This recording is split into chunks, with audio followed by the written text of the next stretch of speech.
The dreams can come true. A rapid 2-year transformation from a frolicking, reedy-legged baby to a 1,000-pound, million-dollar racing dynamo.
Santa Anita Park, just a few miles from the Rose Bowl in Pasadena, California. One of the most beautiful racetracks in the world, the scene for Breeders' Cup 3.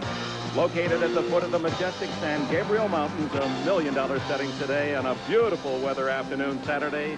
$1 million worth of racing. A Breeders' Cup Day record crowd is expected, over 70,000 fans to see the greatest ever collection of world-class thoroughbreds on one day. A huge audience that includes some of America's most famous faces. Hello, everyone, and welcome to this special 4-hour day at the races. They call this sport the sport of kings, and today the table is set for a royal feast here at Santa Anita. 7 races worth $10 million. We'll also be going to Maryland for the richest ever steeplechase race, $250,000. Each race carries implications for the 1986 Eclipse Awards, and there's no question the action today will determine the horse of the year for 1986. We call upon now one of the top race callers in the nation, Dave Johnson, ready for the 2-year-olds. And what a race to start with. Most people think this is the most competitive event of the afternoon. The 2-year-old crown is on the line. And, Dick, it's exciting because these are the horses that we'll be watching next year in the Triple Crown events. Well, we've got a couple of incurables. We've been able to wrest them away from the betting windows, and they'll be giving their railbird view throughout the afternoon. Jay Randolph and Harvey Pag. Thank you, Dick, and we'll be here to punctuate the performances and, of course, talk with the connections. And, Harvey, what a remarkably wonderful day and action aplenty for us here. What a card, what a place, Santa Anita. It's really beautiful here. Have you been to Santa Anita before? I think I spent about 12 racing days here. To the best of my knowledge, they employ no cashiers. We've got something special for you today. NBC is very, very happy to present you with $100. And here it is. I'm going to fan it out for you. There it is. We're going to have PAX plays today. You're going to have an opportunity to make your picks. The fans at home will be able to watch your money management. PAC at the track will be in action here all afternoon for us. This is a horse player's dream, to get money. And the wonderful thing is the mighty National Broadcasting Company gives me a lousy $100. It's going to be your lucky day, though. A lousy $100. Dick, I got to work with him all day. It's going to be fun. Horses to the track for this first of $7 million races, of course, capped by the Turf, $2 million, and the Classic, $3 million. The 2-year-old colts, those we'll be talking about and following next year in the Triple Crown races. The current favorite on the board, Capote at 2-1 and Gulch at 3-1. Unbeaten Polish Navy 5-1. And this huge crowd on an 80-degree Saturday afternoon for the first time sees these top young competitors. And I was talking with my friend Ed McGrath, who insures a lot of horses, and he has estimated that this field of 2-year-olds is worth over $45 million, and here is the field. Number 1, Demons Be Gone. Never taken a backward step. His breeding line is poor. In fact, his mother never won a race. But this offspring can really run. He's been first or second in all 5 starts from the rail. A serious contender, and Jose Santos is in the irons. Capote, number 2, stole the 2-year-old thunder when he beat Gulch in the Norfolk Stakes last out here at Santa Anita. And remember that Chief's Crown, the juvenile winner of '84, also won the Norfolk before taking the cup. He's a half-brother to Exceller and Balski, and Lafitte Pinkai Jr. is in the irons. Al Sheba, number 3, a well-traveled son of Aladar who likes the distance, but seems a cut below the top 4 or 5 in this one. Bill Shoemaker, age 55, who took the Derby this year with Ferdinand, picks up the mount. Number 4, Orono, winner of the Breeders' Futurity at Keeneland last out, would have to improve dramatically to have a chance. Sandy Hawley, who's been aboard for 2 of his tallies, is back for another try today. Number 5 is the undefeated Polish Navy, who's been in front for every call of his 4-race career. He's by the hot sire Danzig, and he tries to stretch out that early foot today to the mile and a 16th route. Randy Romero, leading rider of the recent Belmont Park meeting, is the rider this afternoon. Gulch, number 6, almost invincible this summer, but he threw in a clinker in the Norfolk, and now he has 5 wins and 6 starts, and if he can throw out that Norfolk, he looks like a winner, but it's going to take a win today to claim the 2-year-old crown. He worked well on Thursday. He's primed for a big effort. Angel Cordero Jr., his regular pilot, is aboard. Number 7, Pledge Card, a second stringer from the Lucas Barn, who was second in the Laurel Futurity, gets Pat Day for the journey this afternoon. And number 8, Flying Newsboy by Flying Paster, has just broken his maiden. He's only been postward twice and is a true long shot Eddie Delahousie rides. Number 9, Qualify, another Danzig colt who's been training well but would need more than he's shown to score today. He comes from off the pace. And Santa Anita leading rider Gary Stevens, the only jockey ever to ride Qualify, is back aboard. Number 10, Bet Twice, has drawn a very tough post position. He's leaving from post 12. He won his first 5 races, very impressive winner of the Laurel Futurity. Then he finished 3rd in the Champagne. Last out, he's been training well. Craig Perrette, who won the Breeders' Cup Sprint with Elio in '84, is aboard today. Damascus Drama, the 11-horse, set the early pace in the recent Grade 1 Young America Stakes at the Meadowlands, only to be nipped by Conquista Rose in the final strides. Now, Damascus Drama looks like he needs the lead. He's a good long shot, though. Jacinto Vasquez, regular rider in the green and blue silks there. And now the Mutual Field, number 12, Flying Lieutenant, who beat California Breds last out with Fernando Toro riding, coupled with 12A, Gold on Green, an improving non-stakes winner who could have been claimed in August for only $50,000, and young Pat Valenzuela is the jockey. That's the field, Dick, for the Juvenile at a mile and a 16th. $1 million at stake, $450,000 to the winner. With their special focus throughout this day, let's go to Tom Hammond, Sharon Smith, and Bruff Scott. Well, Dick, one thing we'll be doing today is using Pax Plays as a handicapping aid. We're automatically going to throw out his choices and see how we go from there. But, Sharon, we already have a winner. What a beautiful day. What a setting. And what a it's absolutely fabulous location for horses that are going to go down in history. We are seeing in these races, some of the best horses in their categories in history. And what a remarkable thing that is. And, Bruff, the finest European contingent ever. Oh, by miles. There's 5 divisional champions from Europe, and in Dancing Brave in the Breeders' Cup turf, not just a European champion, we think he's one of the best we've ever seen. So, Dick, we'll be here today to try to round out the Breeders' Cup Championship Day fixture for you. Well, let's take a look at the odds for this first race.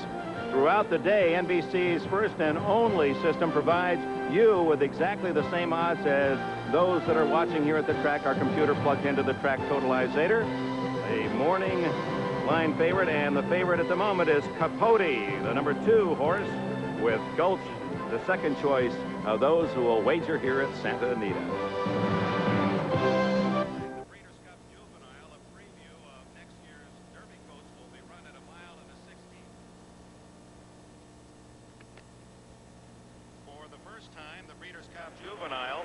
Preview of next year's Derby Colts will be run at a mile and a 16th, not a mile. A popular distance for spectators because so much action is in front of them, from the loading of the gate to the break to the stretch drive.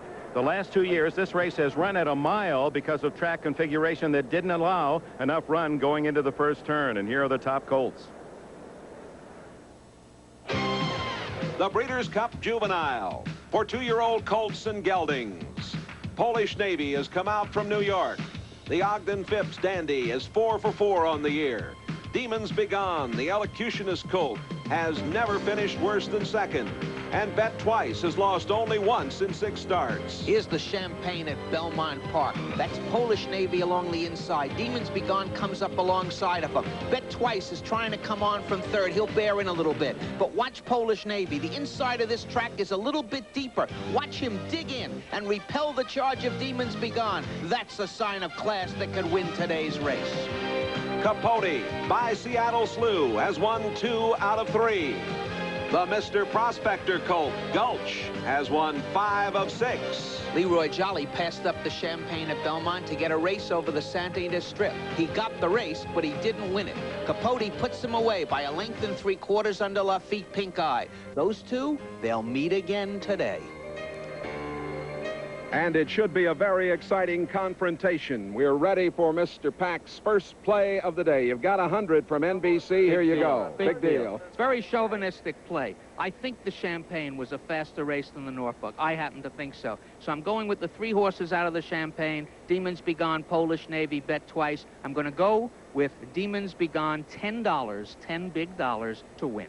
Well, that's a good one because I was in New York with you a couple of weeks ago and saw that race. Also, I saw this Polish Navy run, and a magnificent animal. Very gutsy horse. He dug in, as we showed before. I think he'd be the other one. As I said, the 3 from the Champagne, I want to take a little price. People here are betting the 2 horses out of the Norfolk. After the race, they'll be right. Maybe I'll be wrong, but I got 90 to go. Well, Dick, these are the youngsters, of course, and we'll get some idea about what might be happening with the Triple Crown after we watch this one. All right, we have Pack's first pick, Demons Be Gone. Let's go now to Sharon Smith. Well, Dick, you want to know how much money is involved with good young horses? Well, the young stallion Danzig in the spring of '84, you could have bought a share of him. That's 1/40 for around $80,000. And then a few months later, Chief's Crown won the Breeders' Cup Juvenile. His next crop of young horses included a Belmont Stakes winner, and this crop of 2-year-olds, just his third, includes 3 horses racing in the 2-year-old races today. That $80,000 share you could have bought 2.5 years ago, well, it would run you $2 million, maybe $3 million today. He's got 2 going in this race, Polish Navy and Qualify, both of them major stakes winners already. They're approaching the starting gate. The greatest collection of horses internationally ever at a day of racing, and it's a Hall of Fame cast of trainers, jockeys, and owners. Dave, you've been eyeing these fine young 2-year-olds and have your own opinion. Well, I like a little value just like Harvey does, and I see that Polish Navy is up at 5 to 1. And I think he's the best 2-year-old in the United States. He's not even favored, so I'd have to go with Polish Navy. But I do think Gulch may snap back. He might have benefited from that race over the track like Chief's Crown did before he took the Breeders' Cup. So I picked Polish Navy. Unbeaten Polish Navy, trained by Shug McGahee. And we might try to peek in on McGahee's emotions as he watches that fine 2-year-old sired by Danzig. Dick, I might point out that favorites have done a little bit better than average in Breeders' Cup races. At Hollywood Park in the first Breeders' Cup, the favorites won 4 of 7, and last year at Aqueduct, 3 of 7. So possibly the favorites a little bit better than the national averages in Breeders' Cup competition. There's another race for breeding bragging rights between the Floridians and the Kentuckians. In the first 2 Breeders' Cup days, 14 winners, 6 were Kentucky bred and 5 from Florida. We will have these incredibly intriguing shots of the loading of the horses and the break throughout the afternoon. And as they get ready for the bell, let's go upstairs and introduce the man who provided his exciting race call in 1984 and 85 and back with us for Breeders' Cup 86. Here's Tom Durkin. Thank you, Dick. And the field moving into line for a championship event. The 2-year-old title is on the line here at Santa Anita this afternoon. And there is Polish Navy, his smallest sort, but very game. The determined winner in the Champagne Stakes at Belmont Park. Gulch has moved into line. Bet Twice is in, and we're waiting for Damascus Drama. He'd like to get the lead, but at what cost? He breaks from post position number 13, and a masterful tactician to make that decision, Jacinta Vasquez. They're in the gate, and they're off in the Breeders' Cup Juvenile, and Pink Eye puts Capote on the lead as they pass us the first time, and here comes Damascus Drama now. After him, after the lead as the field moves into the first turn. Into the first turn, it's Damascus Dram on the outside and Capote toward the inside, matching strides on the lead, and Gulch is tucked in behind them nicely in third. Then on the outside, that's Flying Newsboy now racing in fourth position. Demons Be Gone, he's only 5 lengths off the early lead, racing in fifth. Qualifies sixth on the outside, and Polish Navy now, he's seventh and saving ground toward the rail. Gold on Green is eighth on the outside, followed by Orono, who is now ninth. Bet Twice is racing 10th. On the inside, it's Flying Lieutenant, and he's now racing in 11th position. On the outside, it's Pledge Card, and another 4 lengths back to the trailer, Ali Sheba. The quarter in 22 and 2, and the half in 45 and 4. And Pinkai will try to take Capote now wire to wire. It's Pinkai on the lead with Capote. They're leading by a length and a half, and here comes Cordero now. He's asking Gulch for more. And Demons Be Gone is stalking them now, and he's right there racing in third position.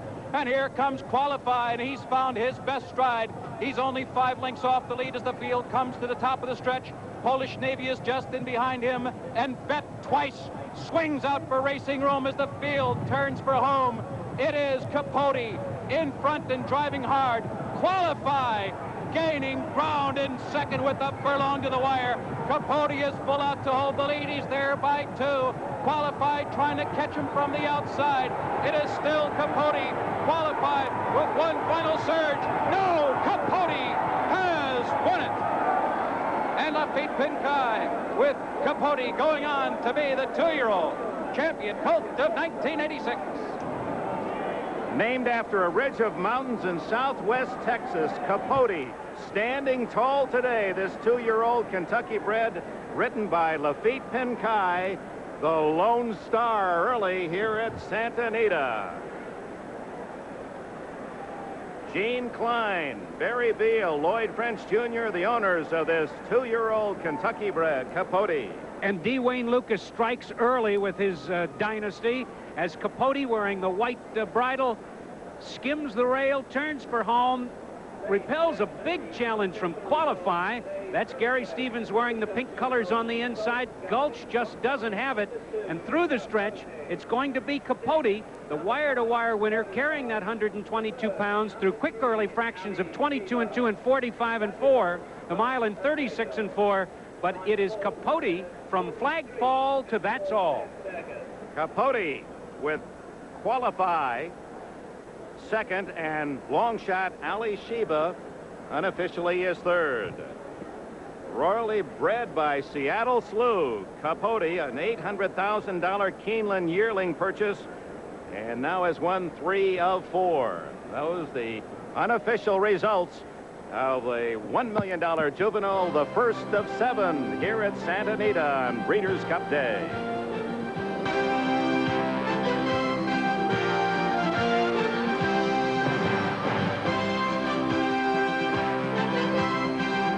Wire to wire, Capote putting away Gulch and Polish Navy. A 2-to-1 favorite. Capote has won the $1 million juvenile with Lafitte Pinkai aboard. 21-to-1 Qualify was second. 30-to-1 Ali Sheba, ridden by Bill Shoemaker, and roaring down the stretch, apparently third, and Bet Twice fourth. Let's go down to Sharon Smith. Thank you, Dick. And Jack Vanberg's the trainer of Ali Sheba, who was running fastest of all at the finish, not at the start. What happened to him early? Bill said just when they broke, that dirt hit him and just kind of shocked him a little bit, and he just couldn't get himself together. He was just fighting that dirt a little bit, but he said the minute he settled down that he come running. He's a good colt. It's the kind of horse you like to look forward to next year with, isn't it? Well, that's been our plan all along, so we went slow with him. He's a little immature yet, so we're going to take our time with him and hope we get there the first day of May. Well, we've got a terrific placing right now. Let's go to Tom Hammond. Thank you, Sharon. We're with Gary Stevens, who rode Qualify to a second-place finish. A nice run for the long shot. You came from way off the pace, but just couldn't get close to the winner. Yeah, our post position hurt us a little bit in there. He was on the outside, and I had to make a decision going into the first turn to either try and stand and stay up with the leaders or take back and save some ground. So I took him back and saved the ground, and he made a good run at the leader, but he just had too much left at the end. Like they say in the charts, it appeared you were second best. That's right. All right, Gary Stevens on Qualify, finishing second in our first Breeders' Cup race of the day. Dick? Capote challenged only once early, and that was along the main grandstand by Damascus Drama, but wire to wire. And watch Bill Shoemaker, coming from far out of it with the 3-horse whipping right-handed. This 3-horse Ali Sheba ran a tremendous race. Look at him closing in on the leaders. But it was Capote. Nobody came close to challenging him early. He set his own pace. He was much the best. We are blessed today in our NBC booth. Unfortunate circumstances bring Chris McCarron, one of the world's top jockeys, fractured his hip and his leg in several parts, and we'll get to that unfortunate spill later. But we're pleased that you're with us, Chris. What caught your eye in that first race? Oh, just how well Capote relaxed for Lafitte. Even though the fractions were very honest and very quick up front, he seemed to be doing it very well, very much within himself. And when Lafitte called upon him at the head of the stretch, he responded. Had you been healthy today, what was your mount? Demons Be Gone. And Demons Be Gone solidly backed, but did you keep an eye on him? What happened there? I sure did. He was very well placed all the way. He was laying about 4th and 5th around the first turn and moved up to 3rd going into the far turn. He was just inside Gulch, and I thought he had dead aim on the leaders, but he just hung. He didn't finish well. Well, Demons Be Gone, we had a couple other fellas watching that. Let's go down to Harvey Pack and Jay Randolph. All right, Harvey. Wayne? It seems to me this show always belongs to you. We started out with you first. I should have bet the horse. It was by 2 bald. Did you think that the speed would hold today? I thought he might. A lot of people were critical of his race the last time in the Norfolk Stakes because of the time, but we felt that he had a lot of room to improve. And I told Lafitte, I said, bounce away from there and see how they like it when you bounce along in 45 and change. And I said, he'll keep going. He's dead fit. And I just felt that, you know, he was the best horse. I think Harvey saw a good horse today. I'm one of the people you fooled. I know you got horses in the next race. Congratulations. I'm afraid we'll probably see you every race. Good luck to you. Back. Thank you. Here's a young man who has a horse in the next race, too. Lafitte Pinkai, you won here in the Breeders' Cup on Tasso a year ago, and now you bang right back here. This horse has been on the lead the last 3 times all the way. That's right. We were thinking before the race maybe to ready him and stay behind horses, but when I got to the paddock, Wayne told me, I said, listen, just bounce him out of there and see what's happened. You know, if he breaks good and you can go on, just go ahead. And he did everything right. Sensational way to start the day. Gene Klein, one of the owners, a very quick comment from you. Mr. French here and everybody, congratulations. Thank you, thank you. It was super thrilled. It's the 3rd time I've been here, and I'd like it again. Well, I mentioned Mr. Beal, too, also. Congratulations to all of you. Dick, back up to you. So the Eclipse Owner of the Year and Trainer of the Year, Messrs. Klein and Lucas, open 1986 with a win. Back after these words from your local station. Jacqueline Smith, Ken Howard, Angela Lansbury. You're going to be down for the Santa Anita, where the first Breeders' Cup race is in the books, and Capote, you can expect him to go on now to be named the champion 2-year-old, and he'll be the winter book favorite for the Kentucky Derby coming up as you see the official order of finish in the Breeders' Cup Juvenile, with Polish Navy going down to defeat for the first time as we count on down to the final placing Damascus drama in our first race. In the official trophy presentation, John R. Gaines, who was the chairman of the Breeders' Cup Limited, and Clement Hurst, the president of the Oak Tree Racing Association, making the presentation. Of course, John Gaines, the man whose brainchild is the Breeders' Cup. He thought the concept up, and it's been a tremendous success over its first 3 runnings. Moments ago, the trophy presentation here at Santa Anita. Well, there's something new on the Breeders' Cup Day agenda for 1986, and that is the inclusion of a steeplechase race in Breeders' Cup Day. Not here at Santa Anita, but at Fair Hill, Maryland, the richest steeplechase ever. Right now, Don Cricky is standing by for a preview of the $250,000 Breeders' Cup steeplechase. Welcome to the rolling hill country of Northeast Maryland, an elegant setting. Nearby to famed Winfield's Farm, home of the legendary sire Northern Dancer. We're at Fair Hill Race Course, built 52 years ago by William DuPont. Its serene and simple beauty has been maintained without change. But today, Fair Hill comes alive as it celebrates its biggest event, the inaugural running of the Breeders' Cup Steeplechase.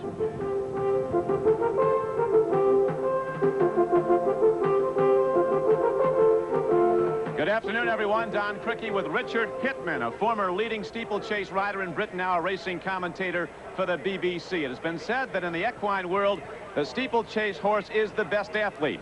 He needs durability and jumping ability in addition to speed. How do they differ from the California horses we're watching? Well, basically, these are much older horses. They've been through the mill. And also, they're geldings. If you leave them in their entirety, they get too clever for this game. They've got to keep racing. When the stitch hurts them, jump and run. It is a most interesting international field. Horses coming from 5 countries to run today in the inaugural Breeders' Cup Steeplechase, but there is one scratch from today's race, and that is the favorite Flatterer. Joining us now is the owner of that fine horse, Bill Pape. Bill, what actually happened to Flatterer? This was a last-minute development.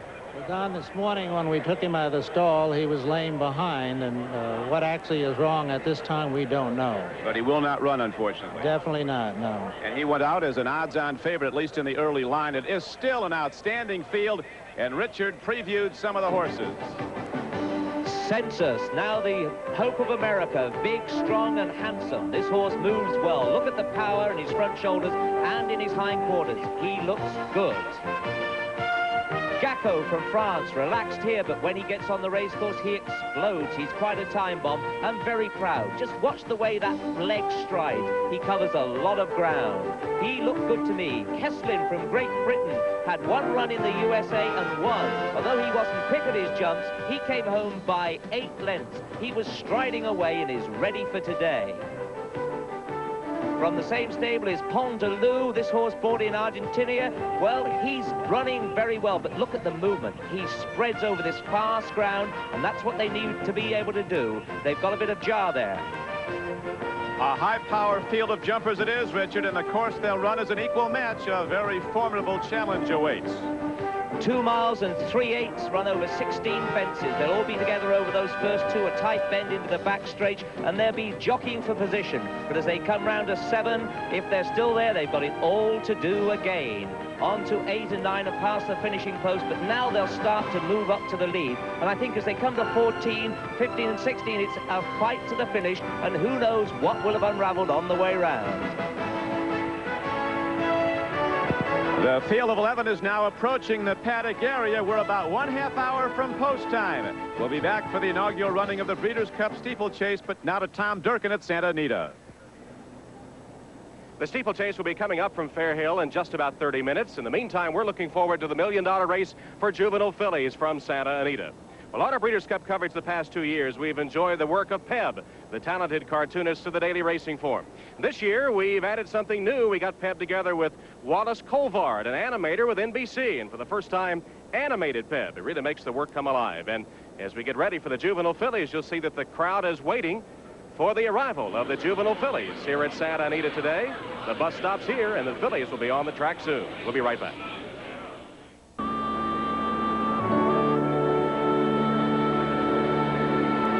Welcome back to beautiful Santa Anita on a perfect Saturday afternoon in Southern California, and we welcome the Goodyear Airship Columbia, based in Carson, California. The pilots Tom Madison, Charles Russell from Downey, California. You know, 1986 marks the 61st consecutive year that Goodyear blimps have flown over major sporting events. The morning line for the Juvenile Fillies, $1 million race from the east. Number 2, Tapiano, second on the morning line, and 4-time winner and 7 starts, Sacahuista, the number 8.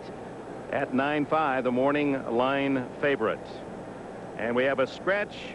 Coakley, 12A, has been scratched. Let's go to Sharon Smith for that story. Well, Dick, what happened was that Coakley got upset while she was being saddled in the covered saddling enclosure. She flipped, she fell down and injured herself. Now, she is back up and standing. Apparently, it's not a terribly serious injury, but it was bad enough that she is unable to race today. She was bruised and perhaps cut a little bit. So she flipped. It happens to, especially to 2-year-old fillies, and she is out of the race. What a disappointment for her owners, Dick. Now, this race has some interesting history going back to the first one when we had a DQ. And, you know, a victory in this race, Dick, has been a promise of good things to come. In fact, the first 2 juvenile filly winners, Outstandingly and Twilight Ridge, are going to match strides later this afternoon in the Distaff handicap. It's also a very evenly matched field, and this could produce a $100 payoff, just like the '84 juvenile filly division did, with Outstandingly paying that big price. And we also not only have East versus West, but a Canadian filly by the name of Ruling Angel is here to represent the Northland. Chris McCarron, as they work in the ring and eventually will make their way through the tunnel out to the main track. What are the thoughts at this point of the jockeys? Are the nerves building here, or does that happen more intently later? Well, this is a very exciting part of the race, Dick. This is kind of like coming on stage all over again if you've already ridden the first race, or it's like coming on stage for the first time during the day. There's not as much tension at this point. The tension usually begins just before you're going up to the starting gate or just as you're going in the gate. That's the most anxious point of the race. But there's a little apprehension here, and a lot of fun goes on right here because people are yelling at you, and it's a very exciting point. Ruff Scott, there is a foreign entry in this Juvenile Fillies. Polonia, how about her? Well, she's a pretty good filly in Europe, Dick. She's right up with the best of them, but she's never run on the dirt. And indeed, this year, we've got more horses running on the dirt from Europe of major quality, never ever before. Don't forget, they haven't been on the dirt. It's going to sting their face. They're going to come out fast. She's ridden by Pat Edery. Pat, don't forget, is the man who rode Pebbles. He rides Double Schwartz in the sprint, and he rides Dancing Brave, who we think is a champion. Polonia, very interesting for us Europeans.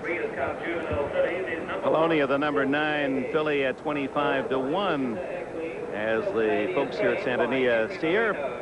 They make their way to the track, and this is the 86 Juvenile Fillies. And number 1 is Silk's Lady, who was second to Sacahuista in the Oakleaf. Last out, the only roan filly in the field, and Martin Pedrosa gets the call to ride. Now, number 2, just behind in the post parade, is Tapiano. And Tapiano's had some blazing AM workouts of late. Her trainer, ex-steeplechase rider Scotty Schulhofer, very confident of his charge. She's been training superbly and has the important time to develop and could improve dramatically today. Jean Cruguet rides the filly, who tries to remain undefeated in her 4th start. Number 3, Sorrow Sprig, had lots of trouble in the Oakleaf last out. She broke slowly the time before that. So the best way to find out how good she is to run her against the best, which is what they're doing today. And Bill Shoemaker, who was flying at the finish of the first race, rides Sorrow Sprig. Number 4, Brave Raj.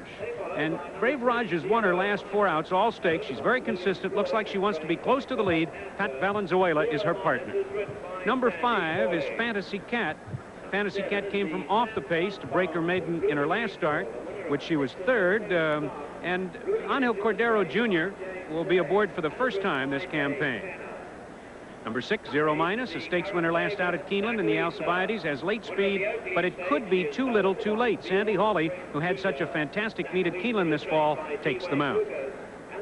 Number 7, Ruling Angel. Fascinating to me because you just don't know how good she really is. She's won so easily 6 of 7 lifetime without being pressured. If she wins today, she could be named Canada's Horse of the Year. Her only losing effort was at Arlington Park, where she was off slowly. Dave Penna, her regular rider from Canada, has journeyed to Santa Anita for the mount.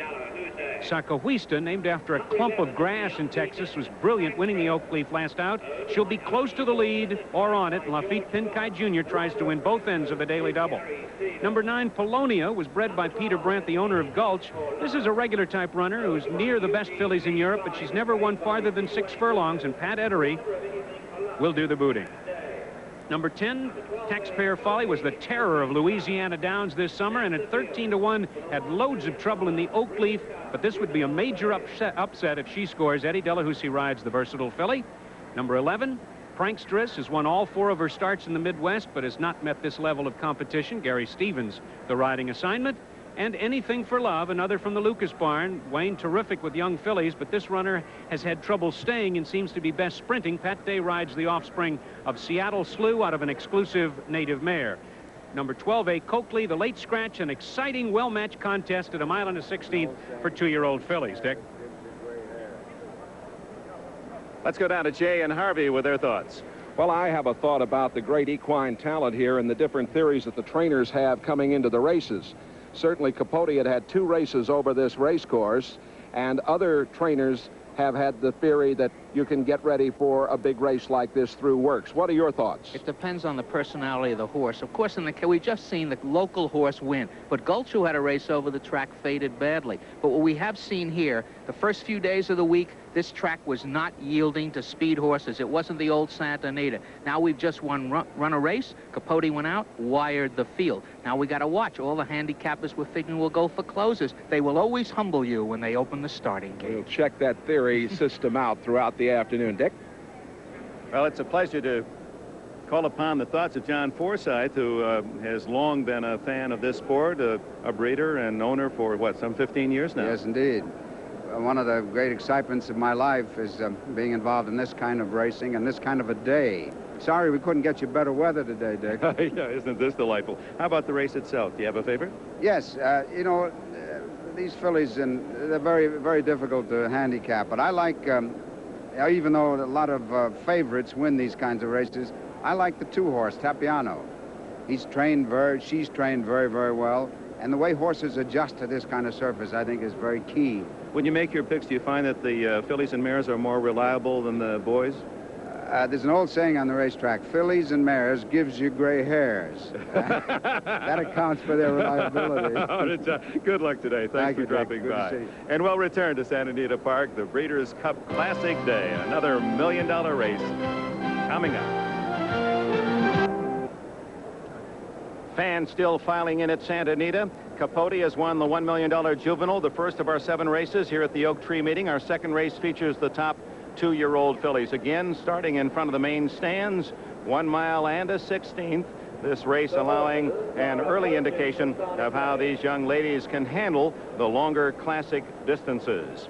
And currently, Tapiano and Sacoista appear to be the favorites of this crowd. Well, let's go to Jay and Harv and check on their past form.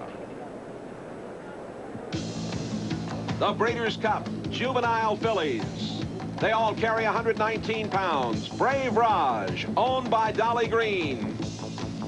Brave Raj took the Del Mar debutante by a comfortable 3.5 lengths going a mile. But then she went back to her home state of Florida, won at 1 mile and a 16th, today's distance.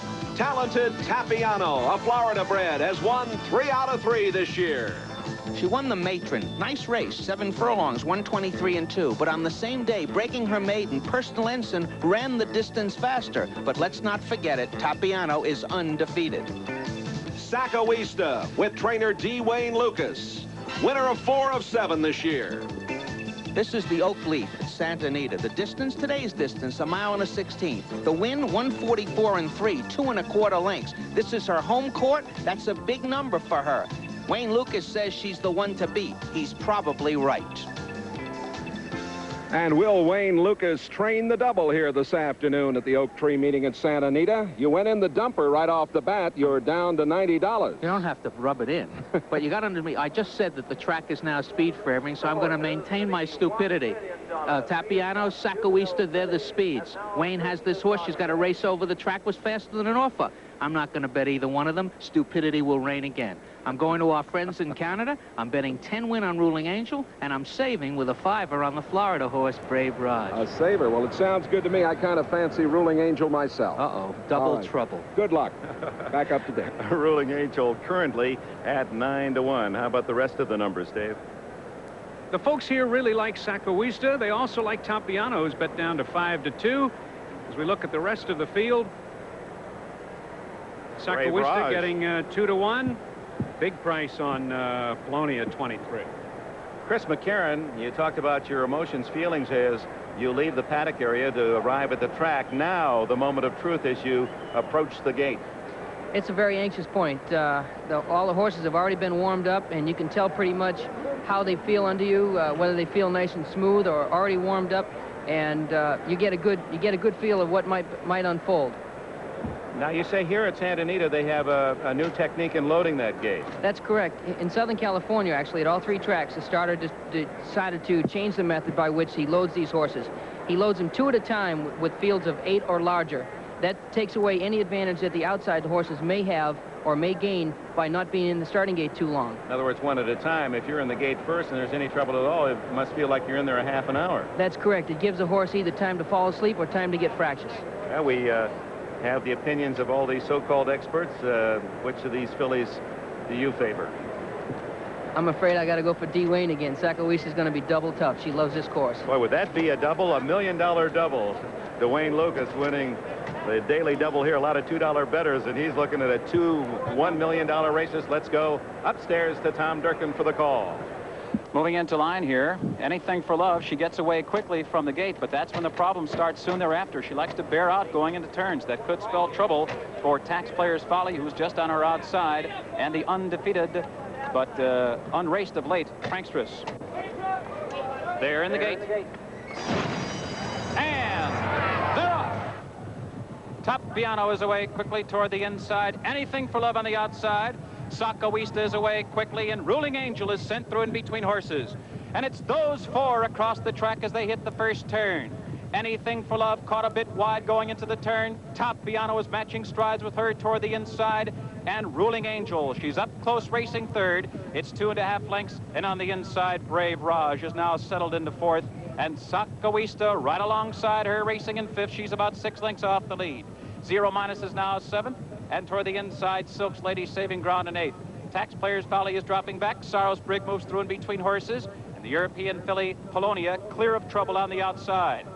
Prankstress is second to last. Fantasy Cat trails the field, 12 lengths off the lead as they continue their run up the backstretch. 22-1 for the quarter and 45-3 for the half.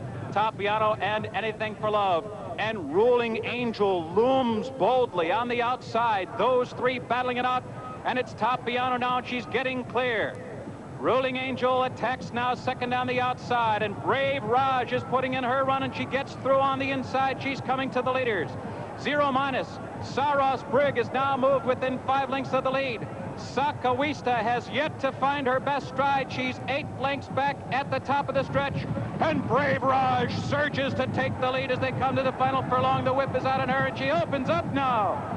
It is Brave Raj opening up and pouring it on as they come to the finish, and Top Piano is now second. Saros Brig is a distant third. They're coming to the wire, and Brave Raj is sharp in victory at Santa Anita this afternoon. Oh, she was much the best, taking the lead as the field turns for home. Pat Valenzuela on this winner here. Top Piano up with the early pace. She faded when the real running counted, and Brave Raj comes on to win it and a 2-year-old title.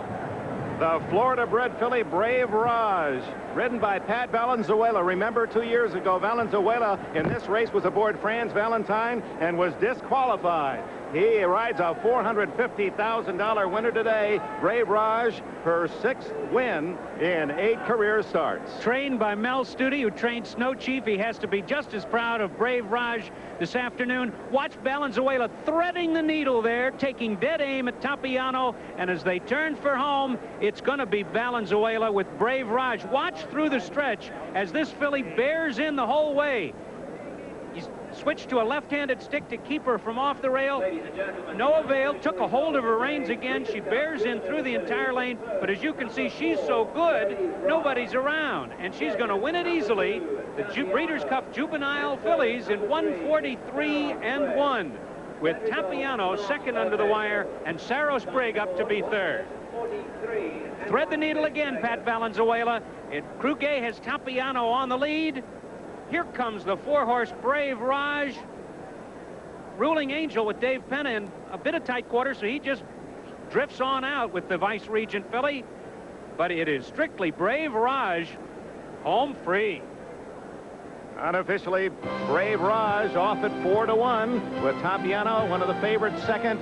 And a long shot, Saros Brig is third. Dolly Green purchased Brave Raj for $300,000 privately in May. She's just won $450,000. We'll be back after these words from your local station. 5 straight stakes wins for this filly, and the fillies ran the mile in the 16th faster than the colts. And Pat Valenzuela, sweet revenge. Let's go to Tom Hammond.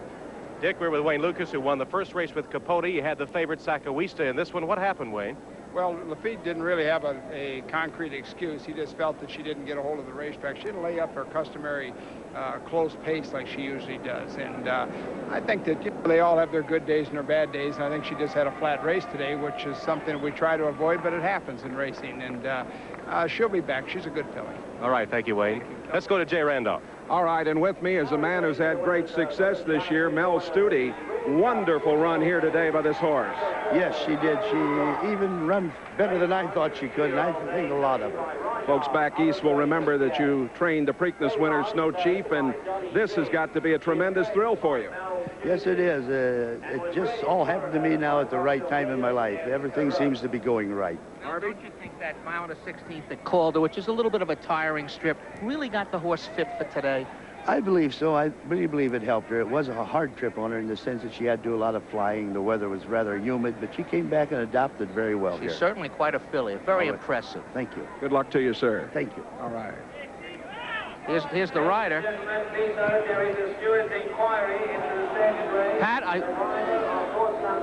Pat, is it against Pat? No. I don't know. I hope not. Let's just... Did you have any trouble out there, Pat? I never had any trouble. I just, I let her run, and she ran a great race. I never had any, I don't think I bothered anybody. I know I didn't bother anybody. 2 years ago at Hollywood Park, Pat, I was standing on this box. You were on the phone to the stewards when they took you down. It would be a terrible shame if it happened to you again. Let's watch, see if you see anything. Hey, is that where you're moving out right now? Now, did you just pass Ruling Angel? I passed through on the rail, and I don't know where the rider was talking about, because my filly went by everybody so quick. You know, I never bothered anybody. You can see here she was legging in a little bit. I got after left-handed, and she ran a great race. She ran like a car once she got clear. Yeah, she sure did. Pat, this is a very anxious moment. Yeah, I'm sure you do. Yes, indeed. We're going to let you go. Good luck to you, Pat. It was a year ago, and 2 years ago. 2 years ago. Can lightning strike twice? Boy. I don't really. The last time that he was taken down for fouling horses that were way back. This is it's almost history repeating itself. Back upstairs to Dick. And Chris McCarron, as the stewards look at the replay of that race on the backside. Chris, did you see anything that would hold that claim? Well, as Pat was moving through with his filly, he did have to shift out to go around Tapiano, and when he did, Ruling Angel was alongside of Brave Raj, and it appeared to me that Ruling Angel may have shied a little bit as Brave Raj shifted out. I just went through the hole that was there. This filly might have shied from mine, for all I know, but I never bothered anybody, I thought, gentlemen. Thank you, gentlemen. Now go through this process with us, Chris. The stewards then ask the jockey against whom the foul has been claimed to give his side of the story, or is he volunteering that information? Oh, no, they always ask to inquire to all the riders involved in any objection or any claim of foul, any steward's inquiry involved. Oh, this would be tragic if Valenzuela should go 2 for 2, although it does seem to be a rather thin example of any interference, Dave.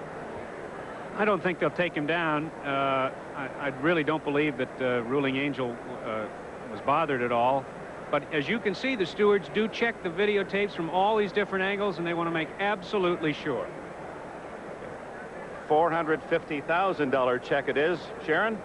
Well, Dick, Jean Cuguet was aboard Tapiano. I bet you didn't expect you might have a chance to win at this point. Did you see the claim of foul or what happened? I see that, you know, he was behind. He got no place to go. He just bomb lost one may come for himself.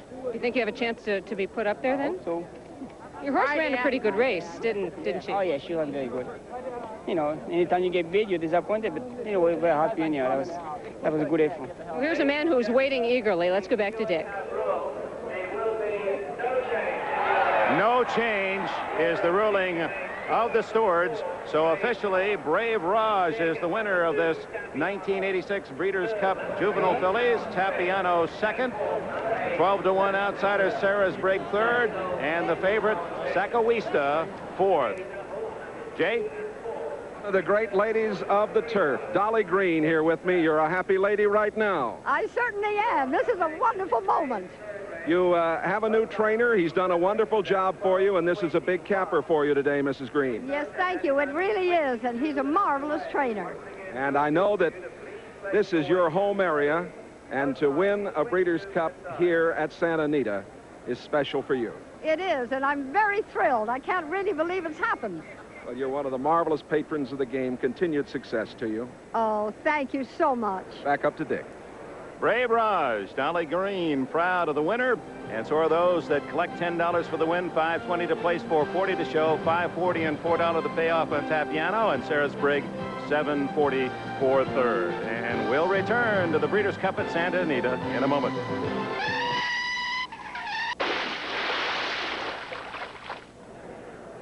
The talented cartoonist for the Racing Form, Peb, is with us again this year, and his work is animated indeed. His talent reminds us that a new addition to the Breeders' Cup Day about to arrive. Shortly, we'll be going to Maryland for the $250,000 Breeders' Cup Steeplechase. As you see, the official order of finish. Any other surprises catch your eye, Dave, other than the favorite Sakawista finishing fourth? That was about it, but I really thought that Lucas and Pinkai were going to pull off the double. Well, the double for the 2-year-olds, this daily double, belongs to Capote and Brave Raj. Now let's see who wins the richest ever steeplechase. Let's go to Fair Hill, Maryland. Thank you, Dick. We're just about ready for the inaugural running of the Breeders' Cup Steeplechase. The field is on the course here in northeastern Maryland. Even the NBC Peacock is on the run today, but the favorite in this race is not. Don Cricky with Richard Pittman. Earlier, Flatterer, the odds-on favorite. The American horse was scratched. He came out of the barn lame this morning, and now, Richard, that means this field of 11 from 5 countries is wide open. Everybody has a shot. Indeed it does. The only thing is the jumping. The European horses and the Asian horse jump a little bit higher and slower. I've seen Gacko, the French horse school, a little bit hesitantly. Kesslin from UK has a big chance now. Now we're going to take a brief look at the course. A most interesting course it is. As you see, the odds now, they've changed with the favorite now out of the race. And a lot of people have a real good shot at this one, the field down to 11. All the horses will be carrying 156 pounds. There are 9 horses in the race. There are 2 mares. They'll carry 153. And let's look at the course, Richard. Yes, in fact, the course 2 miles and 3/8 and 16 fences to go. I think they'll be fairly well grouped to start with, but when they go around this first sharp turn, they'll start to jockey for position down the back straight. Round to 7, and then they've got to do it all over again. This is where they'll start to spread out, and you can see that the action will really unravel itself. Now for the call of the race, and here's Tony Bentley. And thank you, Don. The flag is up, and they're off, and Gacko on the inside. Goes for the early lead as they move to fence number 1. That's Gacko first over. Turtlehead is next. Kesslin on the inside. Then comes Aramite. Now Census on the outside. And they've changed a bit as they come to fence number 2. It's Turtlehead. Turtlehead first over. Census is right there. Mr. Asia, the New Zealand horse, up on the outside as they come by the stands. They go under the wire 3 times in this race. And Turtlehead has the lead. Mr. Asia in second.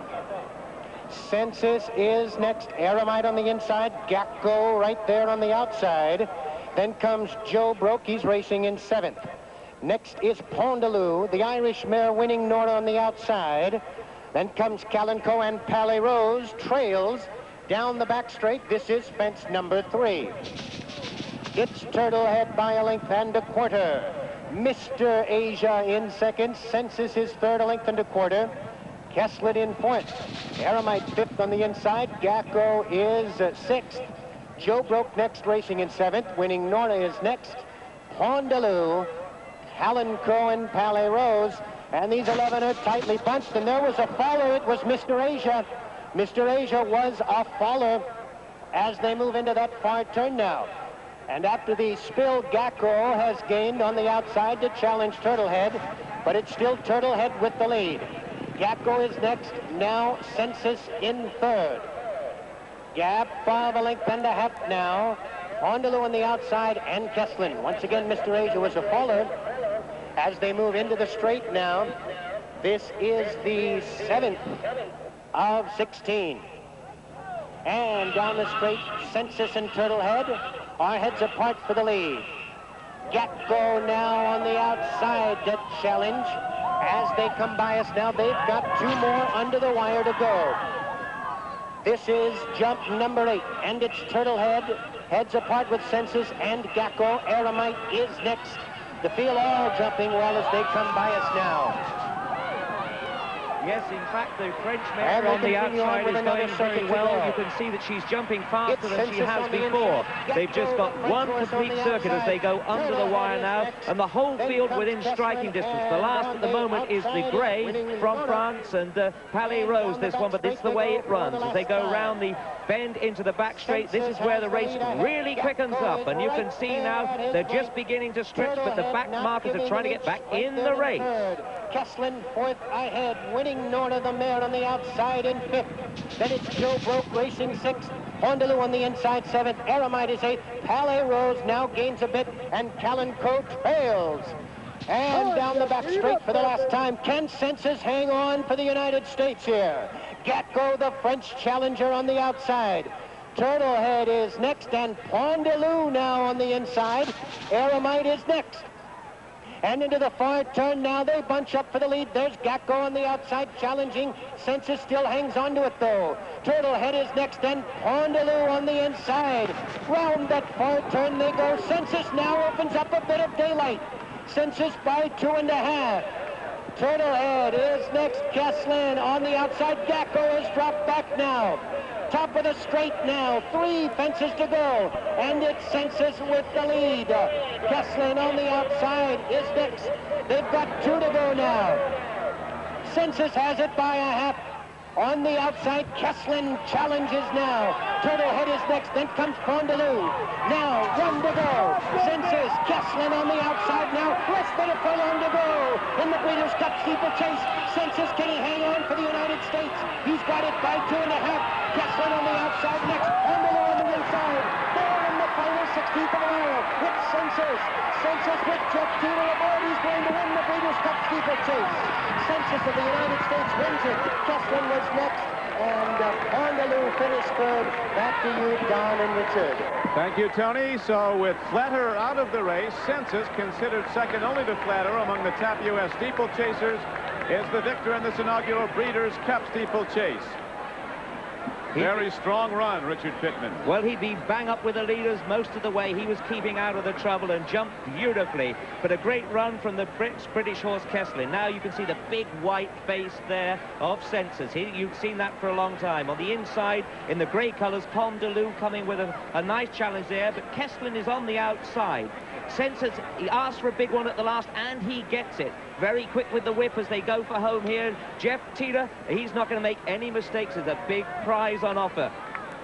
Kesslin trying to challenge, but he's not going to get there. It's a short run in for this, the inaugural running of the Breeders' Cup Steeplechase, and at the end, it looks like a 2.5 victory for the home side with Census from Kesslin. One horse went down during the race. The jockey and the horse were all right, apparently all right. Yes, and it's Mr. Asia there in the green colours on the outside of the leading 2. He's going well at this point. He's the New Zealand bred. He chanced it. He took off a long, long way, and I'm afraid he paid the penalty. We can see it from the head on. He's in the middle of the field, dark green colours. You can see the look on his face. He knew when he took off he wasn't going to be on his legs when he stood. But the horse is following on from behind. Very, very lucky to avoid that. And Pondaloo, who finished third, was one of the horses who actually jumped that fallen horse, Mr. Asia. So nicely done. A very dramatic development earlier today when Flatter, the odds-on favorite, perhaps the greatest American steeplechaser of all time, went down, came out of the barn this morning lame, and Census went to the top of the odds makers board and indeed did come home the victor in this inaugural running of the Breeders' Cup Steeplechase. Census the winner. Kesslin was the second finisher, and his entry mate Pondaloo finished third, and the time, Richard, an excellent one of 4:27.3. Yes, it looked fairly good. And one thing we haven't mentioned, the winner was trained by a lady, Janet Elliott. So isn't that marvelous? Yes, a victory for the Distaff side. A big, strong bay gelding wins the race, but he was trained by an English-born lady, and Janet Elliott perhaps is the happiest of the 20,000 here today. We'll be back with the official results and a talk with the winning trainer. Right now, back to Santa Anita. So the richest ever steeplechase race won by Census and Jeff Teeter, and now the sprinters at Santa Anita. And number 1 is Smile, who has the best chance for an upset, has the rail, early speed, second time LASIK. He'll be able to save ground. You can throw out his last. He hates a sloppy track. That was a sloppy one. He's good sprinting. He led most of the way and finished second to Precisionist in the Breeders' Cup Sprint last year. Jacinto Vasquez is the pilot. Number 2, Double Schwartz, the best 5-furlong horse in Europe, but maybe the Americans have too much early zip and they'll just leave him behind. He's never been around a turn, so watch how he reacts on the bend. Pat Ettery, who won on his last, rides again. Number 3, Taylor Special, gets his early speed from his daddy, Hawkins Special, one of the fastest sprinters I ever called. Taylor Special has won all over the country and has been making clockers do a double take at their watches of late. He's ready, and Randy Romero, the pilot, is also. Number 4 is Bedside Promise, who improved dramatically last out. Now, even with a poor start, too. He was wide into the stretch, and he would need, though, a faultless trip to beat Groovy and the other speedballs in here. Lafitte Pinkai Jr., who won the Juvenile last year with Tasso, and the first race this afternoon, is the rider. 5 is Green Desert, who had age 3 is the best 6-furlong horse in Europe, but always on the grass, so how will he handle the dirt? He has instant acceleration, he's dangerous, and the talented Walter Swinburne knows this horse. He's ridden him his last 9 times. Carload is the 6th horse. Never given me any indication he could handle the likes of the field this afternoon. They're taking a shot, and Bill Shoemaker, the wizard, is aboard. Number 7, Love That Mac, owned by a retired mailman and 2 teenage brothers.